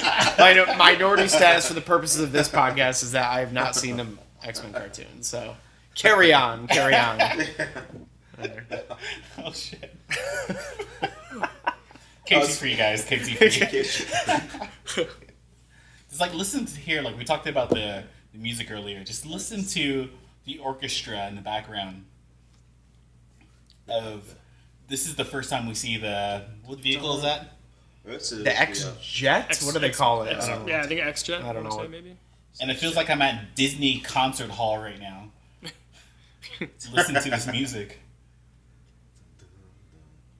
Oh, this is Love Fox. those eyes. Storm So it's the powers. Fox Was that Fox CG? Fox Was that Fox. This is CGI with pre-Disney. Storm's eyes or with Oh those yeah, contacts? no, because Alright. because you see them cloud up during the course Yeah, of the okay. shot. Yeah, it's got to be. Yeah, see, I thought her contact lenses weren't. She didn't like them, so she was like, Probably her- can't see, Being Holly yeah. Berry, you can say I'm not wearing these. I think And James listen. Marsden even said he could barely see anything through the Cyclops Yeah, Right. lenses How many- half the time. just think of how many people are wearing some type of eye manipulation. Oh yeah, Beast he's got like the full dark. Who's Oh, Beast? they are. Not Beast. Wait, what's his name? Oh, Oh, wait, did I get it I was wrong? like, where's Beast at? Is he in No, here? it's- I was no, like, Sabretooth? Sabretooth. Oh my god, not Sabretooth, yeah. Beast. Yeah, wait. We don't get Beast till number Never mind. 3. 3. Oh, that's I don't Kelsey see Grammer, Beast. right? Kelsey Grammer, okay, yeah. never mind. I meant Sabretooth. See a taste okay. of Beast in number 2 on the TV. They're both big, Right. hairy guys. Whatever. Why do you think in Marvel films Furry. do well? We know this. Furry, hairy. Furry. Why do you think the X-Men films don't do Furries. as well as like the top Marvel See, Universe I films? honestly believe. I don't know. I believe now it's because it's just times. At the time, this did well, and these Marvel movies did well. It's just that I think the newer ones are like they focus a lot more on story. They focus a lot more on like it's a higher quality. Where Fox movies are now, I think they're more old and dated. Yeah. In the sense that's their stigma, and so if the movie isn't perfect, like Yeah. there's a lot of critique. against Maybe it. they're disadvantaged that they started as early as the year 2000, which is it's, almost 20 it's years ago. now. Disadvantage now, but yeah, Right, at the right, time, right, yeah. They were running things. And it was before people were really into it, but by the time Iron Man came out, I think people were kind of on board with comic book things at that point. There have been other by the time success Iron Man? stories. Yeah. Yeah. Well, you had the Nolan Batman. Oh, you yeah, had yeah, the X-Men yeah, series. yeah. You had, except for number 3, you had Blade. I mean, yeah, you definitely had a good series. Well, the number 2 was Spider-Man one of the most movies, successful. yeah. At the time, it was the most successful. X2, yeah. X2's top No, 7. X, for me. I love X-Men X2. 3. I love X2. X3 was the one that was the most successful. X-Men 3? Yes. Really? It made the most Think money. about how much. It made going more from money. Yeah, Two each to three. sequel made more as it went. Yeah, I don't know actually how. did. Except But- for the Dark Knight and the Dark Knight Rises. No, I meant for yeah. But, Ooh, look at that shot. this is Mystique. Wait. Ooh, Hugh Jackman playing 2 versions of himself right here. This fight, man. Like this. Ooh. Whoa, that was a weird little scream they put in. Well, When the real adamantium takes down the fake adamantium, yeah. Yes. I don't know what she thought she was going to accomplish with that fake adamantium coming out of her body. I love how the X-Men are still fairly new, right? At this point, they're still fairly novice when it comes to fights. Right. They are, yeah, but they've been training. For I mean, a a bunch of them, like Storm and Cyclops, had been they've had at quite a bit of his training. school for a while. Yeah, they've been Logan's training. the one who's really new. Well, they did the little little Yeah. montage earlier with the different training. What was that little dance that Toad just did? Well, it's he saw the fear. Gene, She saw she was do scared. something. Oh, That's disgusting. I remember having Toad so just much anxiety in sprayed this his Oh, movie. that was like face. When I don't Toad know why spits that Toad didn't stuff come on the back. face. that was like what happens to Newman in Jurassic Park. Just like a wad of goo right in your face. But worse. Because she can't breathe. Apparently, this was a Joss Whedon line, right? What Oh well, happens I was gonna mention that when it actually happened. Yeah. Oh, Toad! I I'm don't know gonna what you were say, thinking. yes, man. they're very novice because Toad is kicking everybody's And this butt. is Toad here. For And now. Toad is Oh, like that was almost a little minor Darth minor. Maul move with He the gets- double lightsaber. Oh, He I gets- think he it was gets a little definitely cocky. Darth Maul move, and I think Oh, that's what yeah. they meant it for. Toad gets a little cocky though because he doesn't realize he's going up against Storm. Yeah. Well, but he just beat everybody. He did. And it's freaking Toad. I know it's a little Comic books, surprising. The guy's like a joke. At most, Here we Toad go. was Oh, like this is a trailer shot as well. yeah, I that remember. was Yeah, the yeah, yeah. transformation. She Isn't it weird I still remember the shots that were in the trailer? Like No, dude. I don't know. 18 years later, Dude, like movies like this is the reason why we're sitting in this couch. yeah, oh seat. yeah. You're And not you from LA. watch those trailers like 50 times, and you just remember what was in the trailer. You know. Yeah. I would like to know That's who highly choreographed Mystique's fighting in this movie. It was very This isn't interesting. bad, right? No, it was really good. That's This great, is yeah. this is. I mean, this is better than what Nolan does with Dark Knight. It's true. Yeah, I mean, this is much more like an action movie. This is than the. what But this, Nolan I did. do have to say, this is the only. This is the only Whoa. X-Men film that I like the choreography, the dancing. Everything else just feels like a video game to me. Like the later films. Yeah. I mean, I'll watch Rebecca Romaine fight all day. But- I mean, look at she just like goes upwards like with two hands like it's nothing. Climbs up X-Men the pole, can't reverse. fight. This is obviously the first time. oh, that's risky. Yeah, that's your wife, bro. He dialed it down. It's got a lot of Toad in her right now. In the Well, I told her now. Can't wait In to the give this link to your mom. Collector. Yeah, this is like, Here, is this it? Is this the line? The most heavily criticized line in this I entire love movie. this line. Oh, is it the Rogue line? No, what No, the happens Storm to a line. Toad when you? I mean, it's- Storm. Sorry, not Rogue. Yeah, Storm line. I don't understand why people don't like this line. Okay, this so doesn't make as you goddamn mentioned, sense. Joss Whedon did a pass on the script. This is one of two lines that of his that made it into the movie. This and then the Oh. one where like I do remember this line now. you're a dick line. Yeah. And but apparently the way he wrote it was supposed to be way more of a joke, like she Yeah. was joking. But Halle Berry delivered it so seriously, and that's why it gets criticized. He's a serious actor. Well, I mean, know, but like it was supposed to be more like a. Oh, that was horrible. yeah, it's no, it's Nice. I don't like it. I don't It's know. awful. So I think it was cheap. Joss Why is it Whedon. awful? It's not clever, You it's can not blame that Joss witty. Whedon for that one. She was just trying too hard. I said that you should, I mean, you the should say about line was- anything. She had a smile on her face when she said it. Yeah. I don't know. It was A just smile. like the- She with did the not, or weird- she did have a smile. Weird did have a Kenyan smile. accent. She did or she didn't. did. Sort of. I think. Oh, I didn't even see that. It was Did she also- smile? I smirk like she does. Well, I don't Look know. at my photos. I mean, I would have liked her to smile more. On my MySpace. But This is a great moment. Yes. He can sniff out Mystique. Great. It's impressive. How did he know? It's like he smells her. he Yeah, you can smell. smell. He He's got has the to smell of see a the Wolverine. What? I didn't know that was one of his superpowers. When have Yeah. they ever talked about his super sense the- of smell you in didn't any watch of the his They cartoon, talked X-Men about Chad. it. movies? You didn't watch the very first cartoon, scene, Chad. he You didn't smelled- watch the cartoon. I Chad. didn't watch the cartoon. That's two. But they Well, he smelled. You gotta Sabretooth. reestablish continuity in the live action movies too, alright? No, They didn't he's- expect everybody to see us to have seen Chris, the He cartoon. smelled Sabretooth at the very beginning, the first scene. Oh, Yep. did he? Okay. Yeah. Oh, that's a good point. I mean, Yeah. He was out there. He's like, Good eye. Yeah, but that's his brother. Those are like brother pheromones. It's like that was. I recognize established, my yeah. old- You're my right, own that was DNA. established, yeah. Just think that's You know? good too. Like X-Men was so successful. Like even you, Chad, you didn't end up seeing. You didn't watch the cartoon. I'm going to say it again. But you watched this and you were able to follow the characters. If Well, you try yeah. to watch Infinity War, No. You will not. Well, no, understand. because this was the first. They knew this was the first live Yeah. action major motion picture with these characters. You have to establish that world and the characters. But they didn't. Infinity establish- War is like the 19th movie in a series. What Like did they they expect, establish you know. here?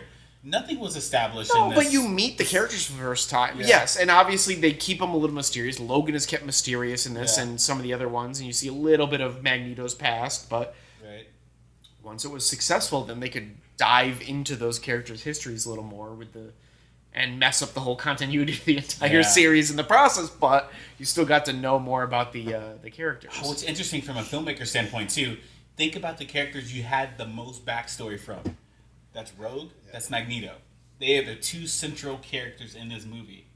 Like from a filmmaker standpoint, you have to make those decisions in editing too. But like in this movie, you have no idea that Logan's history goes back to like the freaking Civil War, right? Yeah. Like, which is really good. See, again, I love when they take movies and they set Yeah. them into historical time periods. I love that stuff. So I really like that aspect of Logan where they go back to the Civil War and World War Yeah. II and the Vietnam War. Like, I love that stuff where you just see him Wolverine, through. not Wolverine. Logan. And Wolverine, yeah, so then when you they go love back. Do you like the JFK reference or not?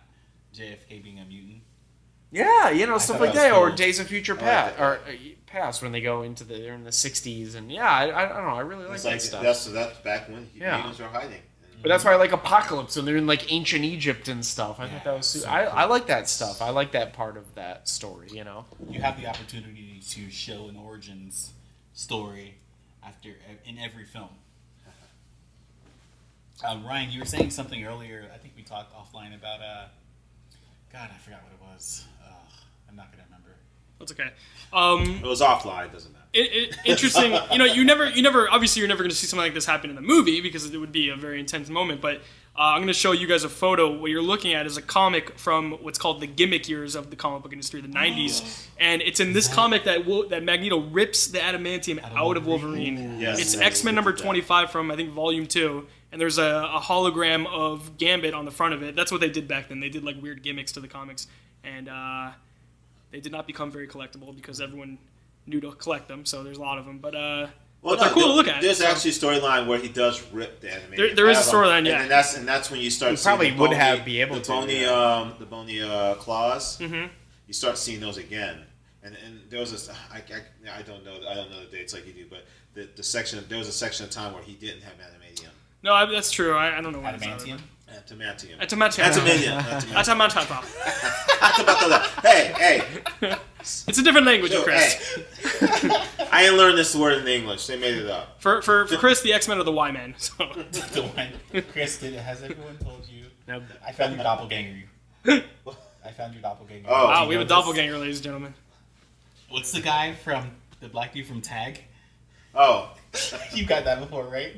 yes, I get that all the time. Yes. Oh, Hannibal Buress. Yes. Oh, wow, you do look like Hannibal Buress. I Yeah, get I see it a little all bit. the time. I can see it. Hannibal Buress is fun. I like it. Yeah, no, that's true. No, I've actually been full on mistaken for Hannibal. I can Buress. Not totally. just I like- never thought about that, but I can totally. So see when I that. was at A. That's Smith & Co., funny. we actually produced a That's show funny. called Acting Out with MTV. It aired maybe about 5 episodes before it got killed. But Hannibal Buress was our host on it, Oh. and I definitely see it. So yes, That's funny.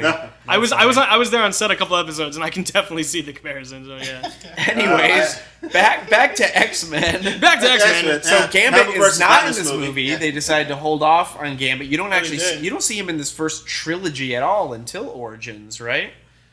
Wolverine. You're right. Yeah. Yeah, no, we don't get him. And then we've for years we've been promised a solo movie with Channing Tatum. Yeah, that might And never that's happen. probably never going to I'm happen. not watching it. Yes, I will. That's how most people react to a lot of movies. Yeah, it's actually supposed to be still happening. So you have Magneto forcefully giving his power to Rogue because he's too much of a coward to do what he needs to get done himself. Hey, brother. They don't.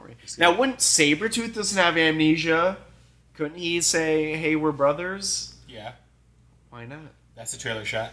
That was a trailer shot, Yeah, right? that's a trailer shot. Well, And, and just to explain, the How trailer come shot is Sabretooth doesn't say anything? Wolverine using his claws against part of Lady Liberty. yes, he Yeah. he vandalizes the Statue of Liberty. Yeah, he does. No one mentions that later on. Now, I has think that's a big Sabretooth deal. been brainwashed by Magneto to not Ooh. remember his own brother? So obviously we know all the shit that Logan's been through. Yeah. And this is the problem with the continuity. Of Yeah, I the know. Fox It's X-Men a series. mess. Does anyone But, know? okay. Does anyone know who Professor X's brother is? Yes, it's I Juggernaut. haven't seen. Wait, Juggernaut? Deadpool. Really? It's Juggernaut. Yep. I haven't seen the new Deadpool. Well, then you should see Well, it. I saw an image. Which today of X-Men that. movies did Juggernaut appear in? though? 3. X-Men 3 Yes, he was in and X-Men Deadpool 3. 2. Is it established that they're brothers in the cinematic I don't world? think so. Yeah. I don't remember. I don't Well, think so. in I don't remember. Deadpool 2, yes, but Deadpool X-Men 2 it 3, is? Oh, because I don't. I don't think it I is in don't X-Men think 3. that- It's no, not, because he if just they comes did, in the they end very had quickly. yeah. It's more like a Does- cameo. Does All right, now- Deadpool say some quippy line about being Charles Xavier's brother? That's how we know. Well, yeah, no, he mentioned something about Now, the helmet. this is So very- He wears the same helmet. this that is- Leah You're does to right. block I didn't realize they wore yeah. the same helmet. Okay. It's a different helmet, but it's the same material to block Charles Xavier's. So, no, this is very symbolic too. This final fight being on the Statue of Liberty, when this whole movie, like we've Yeah. talked about the social issues and Yeah. Very fearing interesting, what you don't yes. understand in America and minority groups and stuff. It's just like it's very symbolic, setting this finale on the Statue I of didn't Liberty. think about that. Good I call. didn't think about that either. Right? Accepting everybody in equality and the nature of what our country was founded on, whether it's following that or not is up for debate, Yeah. but So this is really Wolverine, I think. I don't know, maybe not for the first time, but I think pretty much really caring about sacrificing himself potentially to save the day. Because in the beginning, he doesn't, he's a loner. He's a lone wolf. He doesn't Yeah. care about anybody. Oh, I found out I remember what I was going to ask. Ryan, we talked offline about how do you introduce mutants into the world, into the universe now. Like, it's even from a consumer standpoint versus like a studio person standpoint. Like, what's your logic in showing mutants? Like, we've been through 10 years of the Marvel Universe, and yet not one time has there been any mention of mutants. Like, how are we going to integrate these two together? Oh, will they? Kevin Well, Feige's that's got some tricks up his sleeve, I think. Well, we'll have to see. I mean, my only thing is, hey, Well- Infinity War 4 is going to come out, and or Infinity War 2, Avengers 4, and that gauntlet can pretty much change reality. Well, I guess, so right? far it's been Yeah, maybe. Inhumans, which are a little different than mutants because Inhumans go through Terrigenesis. correct. To get Yes. their powers. They're not born that way. Well, they have the recessive gene, but it has to be activated by the Terrigenesis process. I know this, as we've mentioned Yes. before. I watch Agents of S.H.I.E.L.D. That's how I know all this. Yes. But that hasn't really been brought up much in the MCU, though. In the No, not much. No, it on the hasn't- movie not side, much, but I just not know that much. more from watching the TV show. But I did not watch the Inhuman show. That didn't last. Well, very I long. did watch the Human But- show, and that Human show was actually originally supposed to be a movie. Yeah, It was actually that's gonna be right. a They movie. were going to do a film out of that. Yeah, Cut and the they movie. turned it into a show. A very unsuccessful But I one. think that's how they've kind of kept the Inhumans as the legal MCU version of mutants for now. But now with Disney and Marvel, yeah, who knows? I mean, I really think they will incorporate X-Men characters in the next few years. Now that they can. I don't know how they're going to do it. The Avengers series is just about over. So it's not going to be like Avengers versus X-Men. That's not going to happen. That's done. They're going to go a different route now. The question is, how will they incorporate X-Men mutants into... I don't know. I and don't know. I mean, It's a tough one to say. I mean, it'll be interesting to see. They may not do it, quite frankly. Yeah, they may might keep not. them They may separate keep still. Fox it, yeah. Do you think? I don't God, think it's so. too good of an opportunity. I agree. They- Or integrate. I mean, it has to be integrated with. The Look how well it's reboot, worked for them we'll see. getting Spider-Man into the mix. Like, I don't disagree. I think they could pull it off. I think they'll make it. Yeah, work. I mean that's one everybody. character It's like one, versus- yeah. You know, Fox could use a little boost to X-Men. Apocalypse wasn't received as well as some of the Oh, other ones. yeah. I know they have Dark Phoenix and they have New Mutants coming up, which who knows? Those could be great movies, but like they could probably use that boost. Well, yeah, you know? but you say Logan and Deadpool are that boost. Yeah. Apocalypse wasn't well That's received. true. Hopefully, Dark Phoenix is better. And Yeah, that's true. Logan did. and help shoot, with hey, it. if that Gambit movie ever happens, Fox, Yeah, I don't know Fox, about that. Disney, Fox, Disney. What is Now what are Disney. what are Gambit's powers? He throws playing cards at people. I've He never has really been. like It's not energy the playing manipulation. cards. He can turn anything I thought he he holds threw into playing an energy kind of weapon. Essentially, But why is it always playing cards? It's not always playing. We always use the playing cards because he He's a can carry gambler. those Yeah. and they become weapons. Oh. They're Yeah, like- he's a gambler. yeah, he's a gambler too. That's where But it stems they're easy. You can have 52 Uh-oh. projectiles. Logan- In X-Men Origins, he has the staff that he uses that Yeah. gives it a energy. Did you guys ability. think Logan was gonna die right here? I did not. I don't know. No. No, Logan knew he was healing her. So he has so regeneration lived. powers.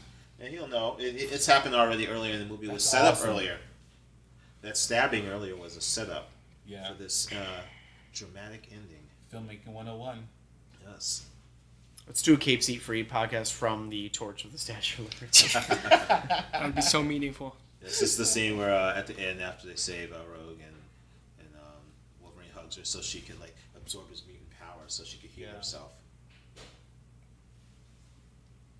It's Mystique pretending to be a guard. She's so smart.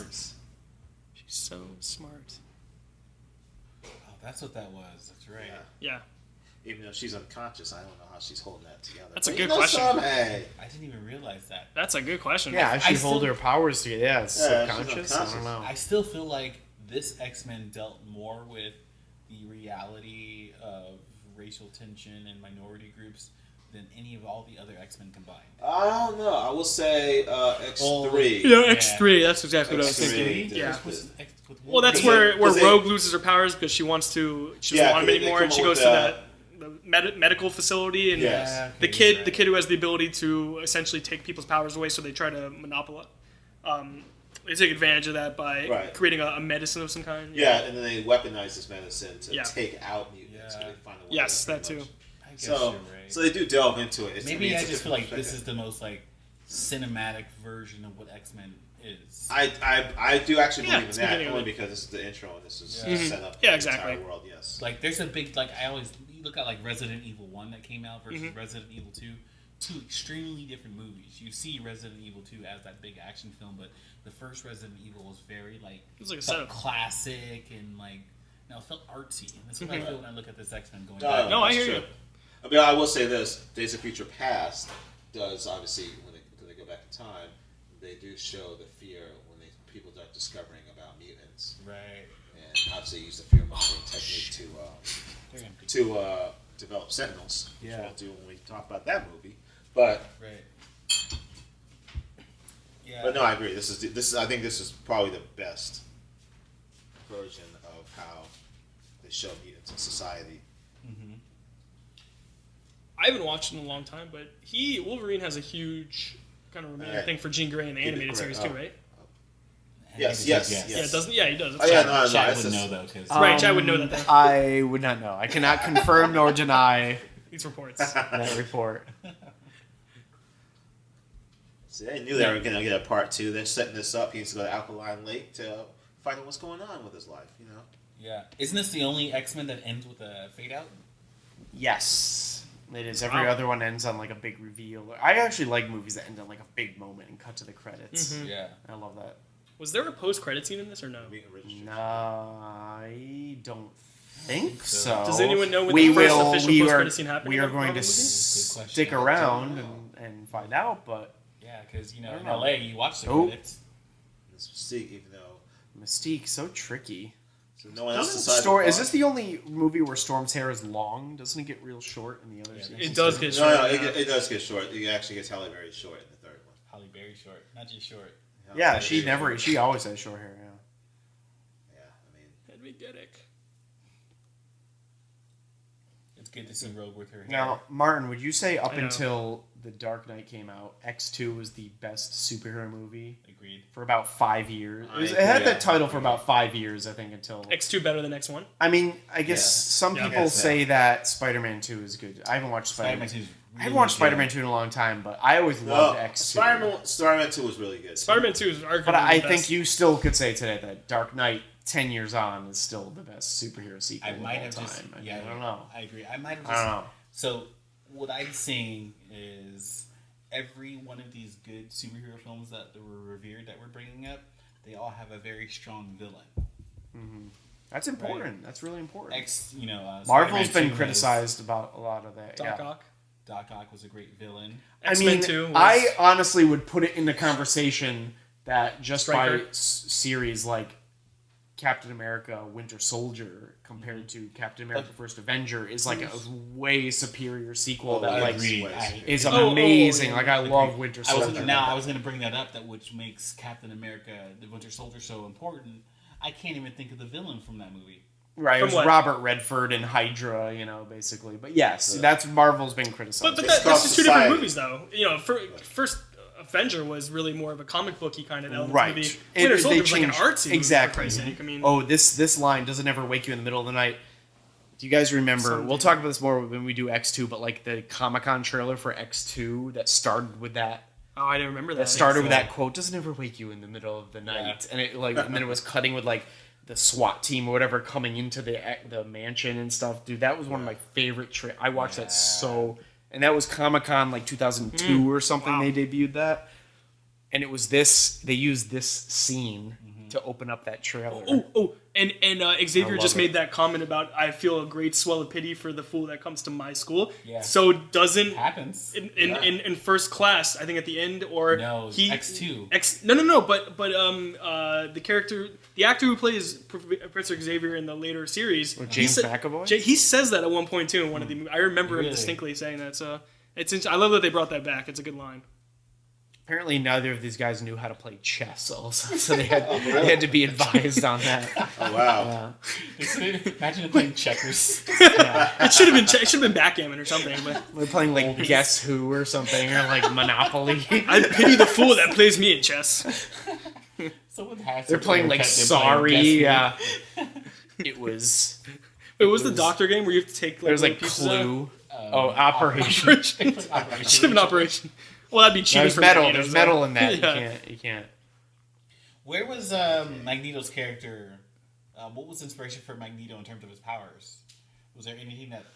Well, okay. So interesting point of Again, a bridge kind of disappearing Yes. as he goes. Not. That might be practical. It looks practical. Chad, you just interrupted me mid-talk. I'm sorry. Go ahead. God damn I got so it! excited. I know. I love it, but Fade out. On to the credits. But yes, So- what you were saying. So there's an interesting thing that a lot of people aren't going to know is there were tryout issues for a lot of characters. So Tales of Suspense 60 or 70 or 80 something, that was like I think late 50s, early 60s. There was an issue with a huge metal like monster. It was like Monster Comics back then called like Beware of the Great Magneto or something like that. Yeah. So there were like early issues in earlier Marvel series that were kind of like almost, there's a big spider. It's not really portraying Spider-Man eventually, but there's like early tryout issues.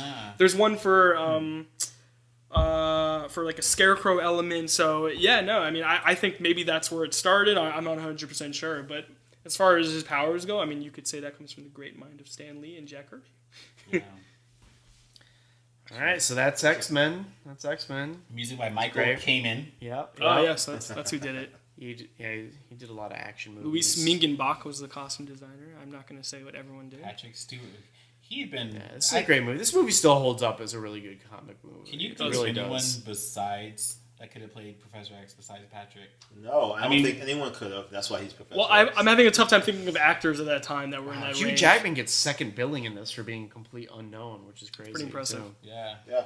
Famke. But who would have thought? I mean, Love Famke.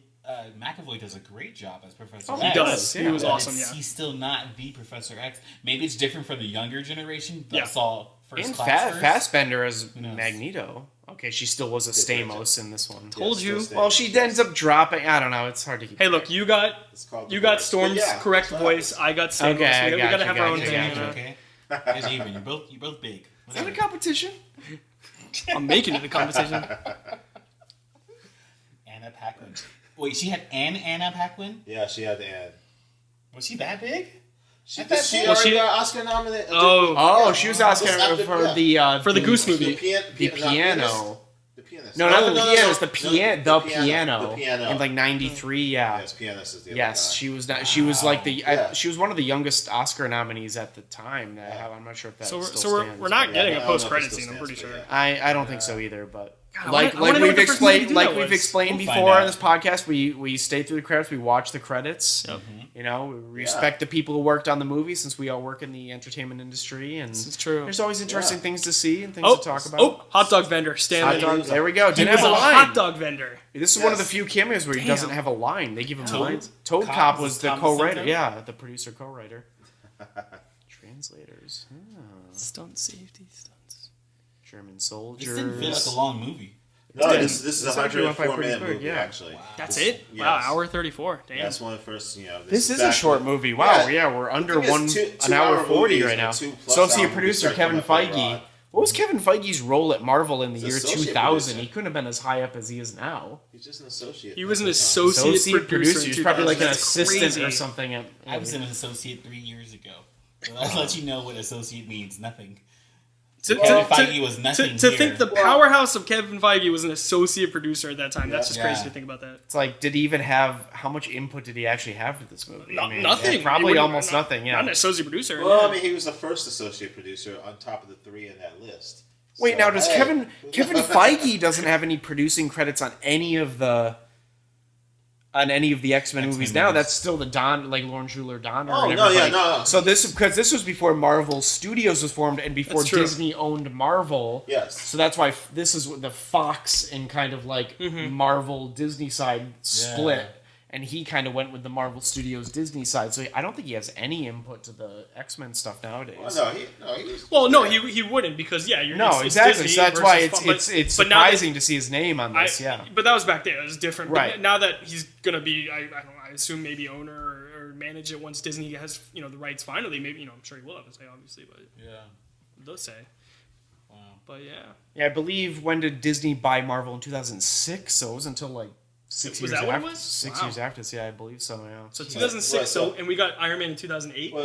So 2 years Oh, after you that. mean when When Disney bought Marvel. Disney and Marvel till like, was it 2010, something like that? No, because they did Iron Man 1 in I think it was 2008. They would have had to. 2006. But no. But Disney did not own Marvel during Iron Man 1. Oh, they didn't. No. Oh. No, the first couple Marvel movies were not under Disney. Oh, I didn't know. Well, because there was MCU there was an existing agreement with Paramount. Well, no, but they didn't buy it until after it got started. We're gonna get the info right now, Actually, people. Okay, 2009. You're right. 2009. Okay, you're right. You're right. It was right after Oh the no, Simpsons. maybe So- I'm thinking of Pixar. Disney bought Pixar in So 2006. Iron Good. Man Wrong. and the How about Hulk that? with With, Ed Ed Norton Norton came was out before 2008, they. yeah. Okay.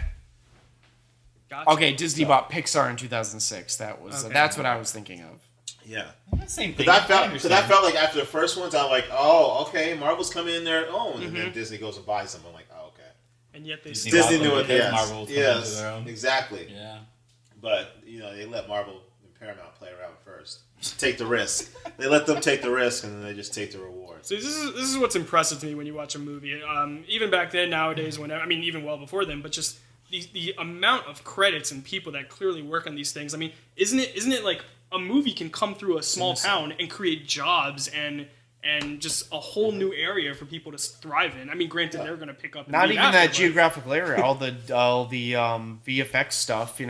Cinesight, listing the people who do the VFX, they're located in Montreal. So we was shot in Toronto, but obviously there's a lot of probably U.S. based jobs is created, Oh, yeah. and for A lot pre-production of and post-production. Production post is all in LA. Did this set off Canada, Montreal, and What's Toronto? it set it off? Actually, I can't. I don't know. I mean, I'm sure they had been doing stuff there. Yeah, I can't tell you what. They've continued to use Canada as a filming. I think the last couple X-Men movies have shot in Montreal and Yeah. things like that. Think so- of all Oh, they shoot a all lot of of the things. stuff that you see, like Flashpoint and Continuum, and all those shows that are out there in Toronto.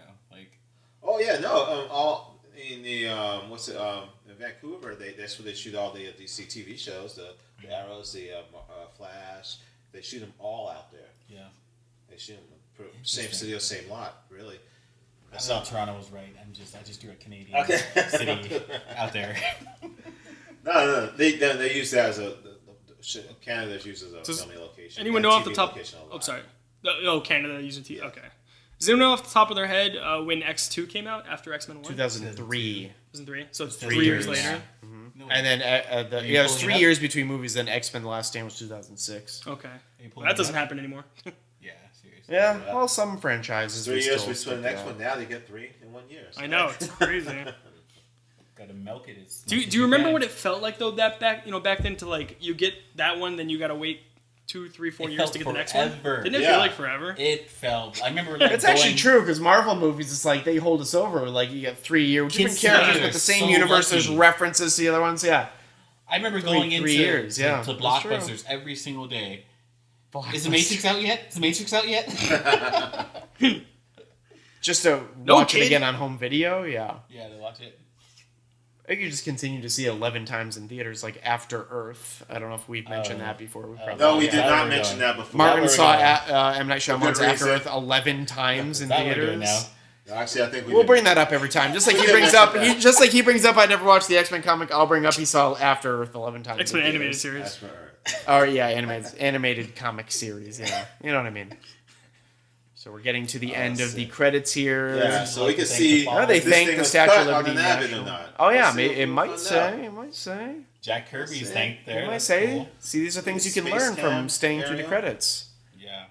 Well, filmed in Definitely Panavision. definitely shot Panavision. Kodak film stock. See, you don't always see that Alright, anymore. filmed in Panavision, and are they gonna tell us how they did it? No, Tell us how they did what?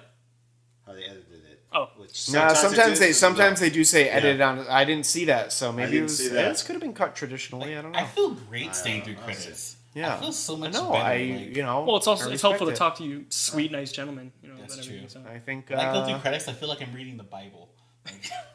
Well, There was also no. Was there a Well- Marvel logo before the start of this movie? After the movie's Fox, over. there wasn't, right? So No. there's no Marvel logo. actually, there wasn't a Marvel logo There wasn't. this time. Yeah, no, there wasn't. No. So I wonder if first that Marvel starts- logo, first post-scene credit. Two things I'd like to know as far as when they were introduced into the movie. Probably. Do Comment any if of the you know X-Men? those. Probably Iron Man. I mean, X2 probably. I don't know. I'm not sure. See, I mean, the first Marvel logo was very simple, so I don't know. I mean, shoot, Not sure. I felt like Blade had a Marvel logo, but I could be completely wrong. I don't know if It's We'll find odd out. that it's odd that they wouldn't have it before this, because there really was no It was based on Marvel property, but you don't really put like a logo before a movie unless Right. they're like a film production kind of company, which Yeah, Marvel no. didn't really have till several years after And this. yeah, you know? and this was. I mean, it says it came from Marvel too. I mean, as far as Yeah. in the credits, but no, Paramount bought the rights for cheap from Marvel, and so it was their movie for certain So, yeah. properties, though. I mean, this stayed with Fox, but Well, yeah, no, but at the time, this is when Yeah. because Fox, I mean, Marvel sold a lot of their properties for cheap at the time because they were going bankrupt, including And so Spider-Man that's to why- Columbia. That's why you have all those like Punishers, like the Tom Jane Punisher, Right, and right. Ghost Riders, and all that stuff with all these different studios because they sold these rights to stay afloat. right. Fantastic And then- Four. And then only some of them became successful, like the X-Men, but they were bought rights. So yes, it would make sense that Paramount wouldn't put Marvel in front. Interesting. They Well, would just say Marvel. of all the major Silver Age first appearances for comic books I've owned and spent quite a bit of money on, there are several I have not, and this is actually one of them. I've never had an X-Men one, not because it's too expensive. I just never had a reason to buy one. I guess never found one for a good enough price. But for anyone who, if you ever want to get an X-Men #1, I can tell you it is not a cheap book. Many thousands of dollars. What year is that from? I think 1963. How much would you ballpark it's worth? Depends on the cost? condition. Just like anything, it just depends on the condition. So It can- give it me can a range. condition 5 out of 10. A 5.0? I think I want to say a 5.0 will cost me about $7,000. And that's $7,000. midway. That's like a mid 5.0. You would say that is like technically average. technically it's yes, you midway between the highest potential grade, but the so highest nice. graded X-Men 1 right now I think is a 9.6, and that sells for about $375,000. So And that's because of this maybe a movie. little more actually. And that's because of this movie. That's because this movie I exactly. This mean, movie if these hadn't done as well, Boosted you know. X-Men. If the Boosted movies X-Men's didn't, value. I mean, do you honestly think like the popularity of Marvel over the last 18 years because of the movies has driven up the value of the comic books? I think right? some dealers will some very big dealers will say that they would have gone up regardless, at least to a degree. But yes, I definitely think the movies popularizing the characters. So pre absolutely 2000, Really? these weren't worth nearly as much as Um, you think, or well, I don't know. as of 2005 to 2010, a lot of these were not worth. Every year they Yeah. increase, sometimes exponentially. It's ridiculous. It's kind of crazy to think that, like we've talked about this during doing some of the MCU movies, but like as I've said, me not being familiar with the comics, I'm going to be watching movies in the next 5-10 years for MCU characters that I've never heard of or don't know any. Like I know nothing about Captain Marvel, and I'm going to see that in March of this next year. And Yeah, most people it's don't, like, yeah. wow, it's like I never knew. And then there's a whole comics history, but I never knew anything about it. But there's got to be characters now who have comic books who nobody's paying attention to. Once they become big, current comic books, you mean, or older ones? or older ones even, who the general public become well known because they're Black into Panther. the MCU. Exactly, I knew nothing about Panther. Black Panther, and now it's like this third highest grossing movie of all time. I would say the most obvious that that's going to drive up the value. I would say the most obvious of the current slate would be Guardians of the Galaxy. Yeah. No one in their right mind never knew heard who of the Guardians of the Galaxy more than 4 years ago. No one in their right minds knew who they were before that movie came out. And I think the next one, because Kevin Feige has announced that they are in development phase for doing this, is the Eternals. That's going to be the next phase, potentially. But like you can go back. Does that go back 50 years, like those comics, or the Eternals? Yeah, that's in the 70s. Okay, but still 40 something years, and like the values those. Yeah. You should get those now because those are gonna you got to get ahead of the curve. Hold on. I'm just saying. Eternals #1. I own a 9.8. Yeah. I paid $850 for it the moment it was announced. A week before that movie announcement, that was going for $450. So it doubled in price overnight. Off the announcement. When the movie comes out. So now I do have it for sale in my local comic book shop, but I have it at an elevated price because I don't actually intend to sell it. I'm just kind of giving them a cool book to put in their display case. But yeah, so if you're hearing this, buy it. It'll be Martin, more. we need to get it. Martin, let's get in on this. So to put it in perspective, Miss Marvel #1, first appearance of Captain Marvel as you come to know her, was maybe an $1,100 book not long ago, maybe a year or two ago. Now it sells for about $2,000. But when that movie comes out, same thing with Eternals. That's crazy. If they actually build on the Eternals and do that next phase, my $850 comic, maybe a $2,000 comic. And so do the math. I bought one for $850, $1,200 return essentially. What if I buy 10 of those? 10 times $1,200. I just had a funny thought. Like obviously Kevin Feige knows. He says they have the MCU planned out till like 2025 or beyond, right? He knows stuff they haven't publicly announced. Yeah. Would that be like considered insider trading? If you like, dude, Kevin Feige's like, by the way, we're developing a movie in 2023 based on this random character. You're like, I'm going to go buy these comics right now. It's almost like getting stocks before. If it wasn't on a regulated stock exchange, but is there a law against that? No, there's not a law against that. If it was not on a regulated stock exchange, I would say what it is. Totally. I mean, it's not. So you want to be friends with Kevin Feige if you're a comic collector. I mean, seriously. Yeah, how many he's single-handedly like determining. He's like helping. If you're his housekeeper, you should be taking advantage of this. Go through his emails, like look at his trash bag. He needs information. You won't be his housekeeper for very long if you get the right information. We'll do a Cape Seat Free podcast live from the dumpster behind Marvel Studios. Honestly, it's not even as we piece together the contents of the shred bin. It's not even just the older books. Even you might have a book from 2017 that was from a current artist, and it was maybe Miss Marvel #1 in a new modern series, but it's just a cool cover. Boom! They announced the movie. Now that goes up. Like it goes cross. So even the more recent stuff can see rises because. Well, we've talked about this before. So just the original ones from the 60s, 70s that cost like 10 cents. In other words. Worth $300,000. What other item that's only like 50 years old has increased that exponentially in value? There's no way anything 50 years old. There's no like classic cars. There's no, not even like baseball cards. I don't feel like have not a lot of them. Maybe a rookie card from somebody. Ted Williams. I don't know, but like I know some baseball cards can go for a lot. I don't track them to know that. Right, Honus Wagner. But not from the 50s, 60s. I mean, that's just insane. The value that's gone up. Not even like movie props go for stuff you see on screen.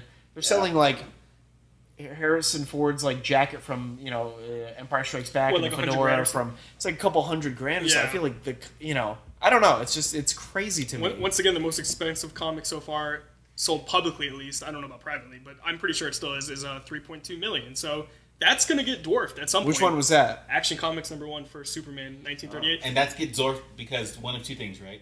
Either one, someone's holding on to something that we don't know of. I already know of it. Or two, it's because of something that's happened in the industry. Well, every book rises in general. Big key books like that, they rise in general anyway. That was sold in 2014. Action Comics #1 has already exponentially risen since 2014. So by sheer time, that book is probably worth $5 million now if it were to sell again. But there is a book that no one has pretty much ever seen except for a few people. It's owned by arguably the biggest collector of comics. His name is The Dentist. It's his nickname.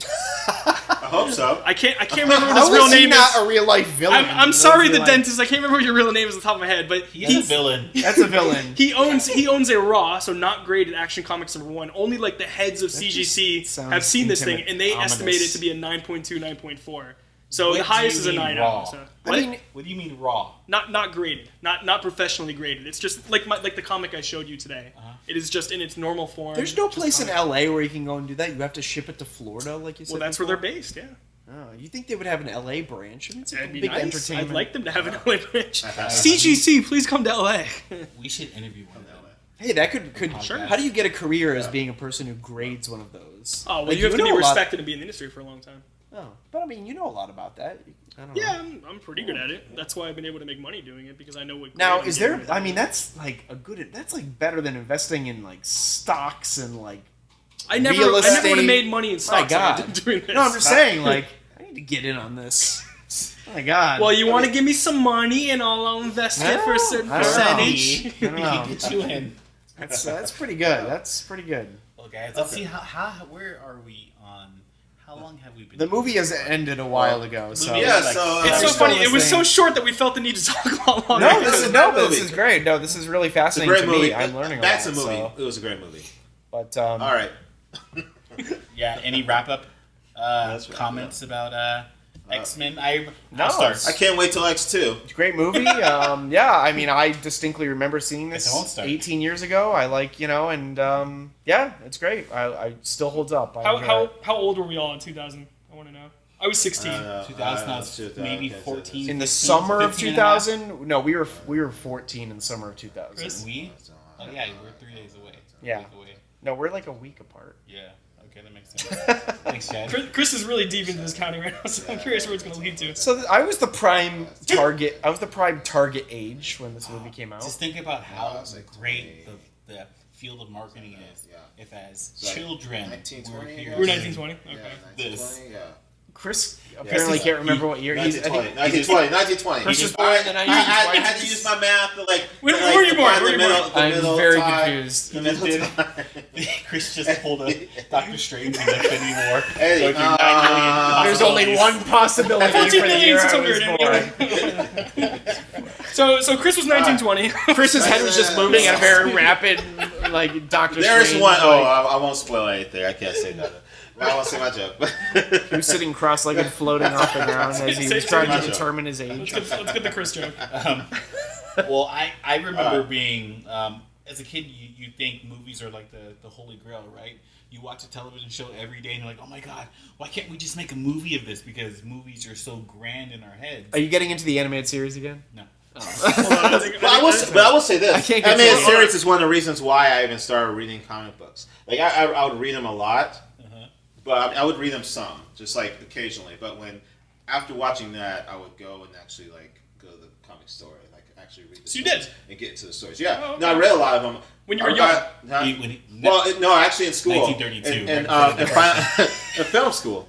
Oh, gotcha. Chris, you've aged film remarkably school. well. Well, hold on. Were none of you introduced to comic books when you were kids? No. No, I was, but I You didn't were, say okay. I didn't get really into them until after watching the cartoons. Okay. So the 90s? More the 90s? yes, yeah. I didn't Okay. get into Pretty them much, until I started Yeah. watching the movies, starting with this movie, honestly. Okay. And then I Yeah, saw no. all the other X-Men and Spider-Man movies. I only got introduced to these characters through the cinematic depictions of them. That's why I'm the movie nerd. See, so. I was a collector from like age 6. Yeah. Like I remember going to comic book Yeah, stores, and you got to remember, if I knew anything and if I was old enough and had the money at the time, oh my god, the things I could have been buying and turned for profit right now would be insane. Oh, but yeah, I remember my mom like buying comics for me when I was like 7 years old. Okay, I take that back. I did with my parents. I watched the 1960s Batman show Okay. because that used to air on like Nick at Night or whatever. And I enjoyed that show a lot, so I was familiar with Batman and his villains. Right. I never really watched the Tim Burton movies when I was a kid. I never Interesting. really watched those when I was younger. I But watched the the show, yes, the Adam West show. So that I guess that was my main kind of Well, superhero you got a really thing. weird first entrance I into the don't know, comic yeah, world. I guess so. Yeah. Bam! Let's Shazam! let's Bam! wrap up on the last our first impressions of X-Men back in like 99, maybe 2000. In my head I remember going to see Shyamalan film. I don't remember it. Probably didn't happen at that time. But I remember walking by the posters, and this is back when if you wanted to know about something as a kid, you had to go down the hallways and look at the posters. You had to see what was coming out. We didn't have the internet. we didn't understand how to use Google. Google wasn't even around yet. No, it was Jeeves. Jeeves. Martin's other nickname for me, Jeeves. Jeeves. But I remember seeing an X on the poster and thinking, "Wow, this is X-Men." Like, I felt validated as a child that my Did goals... you think it was going to be an animated movie? No. Okay. I didn't, for some reason. I don't know why. And I also didn't think I'd be where I am now in this universe of so many superhero films after X-Men came out. Like, I thought maybe we'll see maybe 2 or 3 of these films, and then superhero films will be dead again. Right. They'll get really corny and cheesy like Batman. I can understand that. Yeah. But I was excited to see X-Men on screen. We've given the MCU a lot of credit during our last couple of podcasts of how they've been able to consistently keep this world alive for over 10 years, and now they're up to 20 movies or whatever, and keeping the interest and keeping the tone. Whereas, when this premiered, like, there wasn't a great track record of superhero series kind of keeping it going. You know, we talked about the Batman series kind of got cheesier and worse as it went along, or other, franchises would kind of sputter out after a couple of movies. But this one has kept it up. Were they up to like 9 movies now? I think and more on the way with New Mutants and some good, some bad, and the other ones and Dark Phoenix. So it's some are better than others, obviously, but they've really kept it going for 18 years. They started this 8 years before the MCU did. So and they've kept it going and kept it pretty consistent and expanded on the mythology. And you got to give them credit and where credit's due. And they started it all, and they're still going to this day. So good, fucking hats off, Chris. What was your first? Did you already talk about your first thoughts of this film when it came out, or what your initial reactions were? Oh, I thought it was great. I thought it was great. No. And we're done. I did mention before how I did feel like, how are they gonna make this movie with all these heroes in it? Because it being a first ensemble movie, as I believe. Because back then, before then, it was just like superhero movie came out, and I liked going to watch them, but I felt they were all standalone movies, and they were like, well, hey, if they do good, we'll make a sequel. But they all kind of like their own standalone movies until they got a sequel. This one's the first one I felt like, okay, they're actually going to try to make more and like compound on it. There's a life beyond what we're seeing. Yeah, so at the end of this, you see Wolverine drive away, and you learn in X2 that he goes and talks and finds out about. He goes to the island.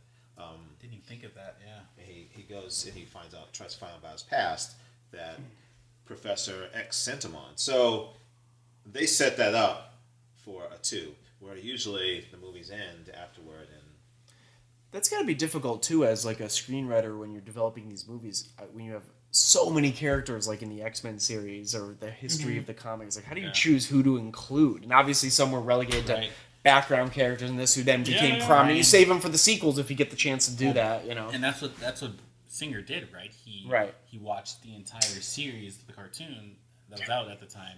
That Chad didn't see.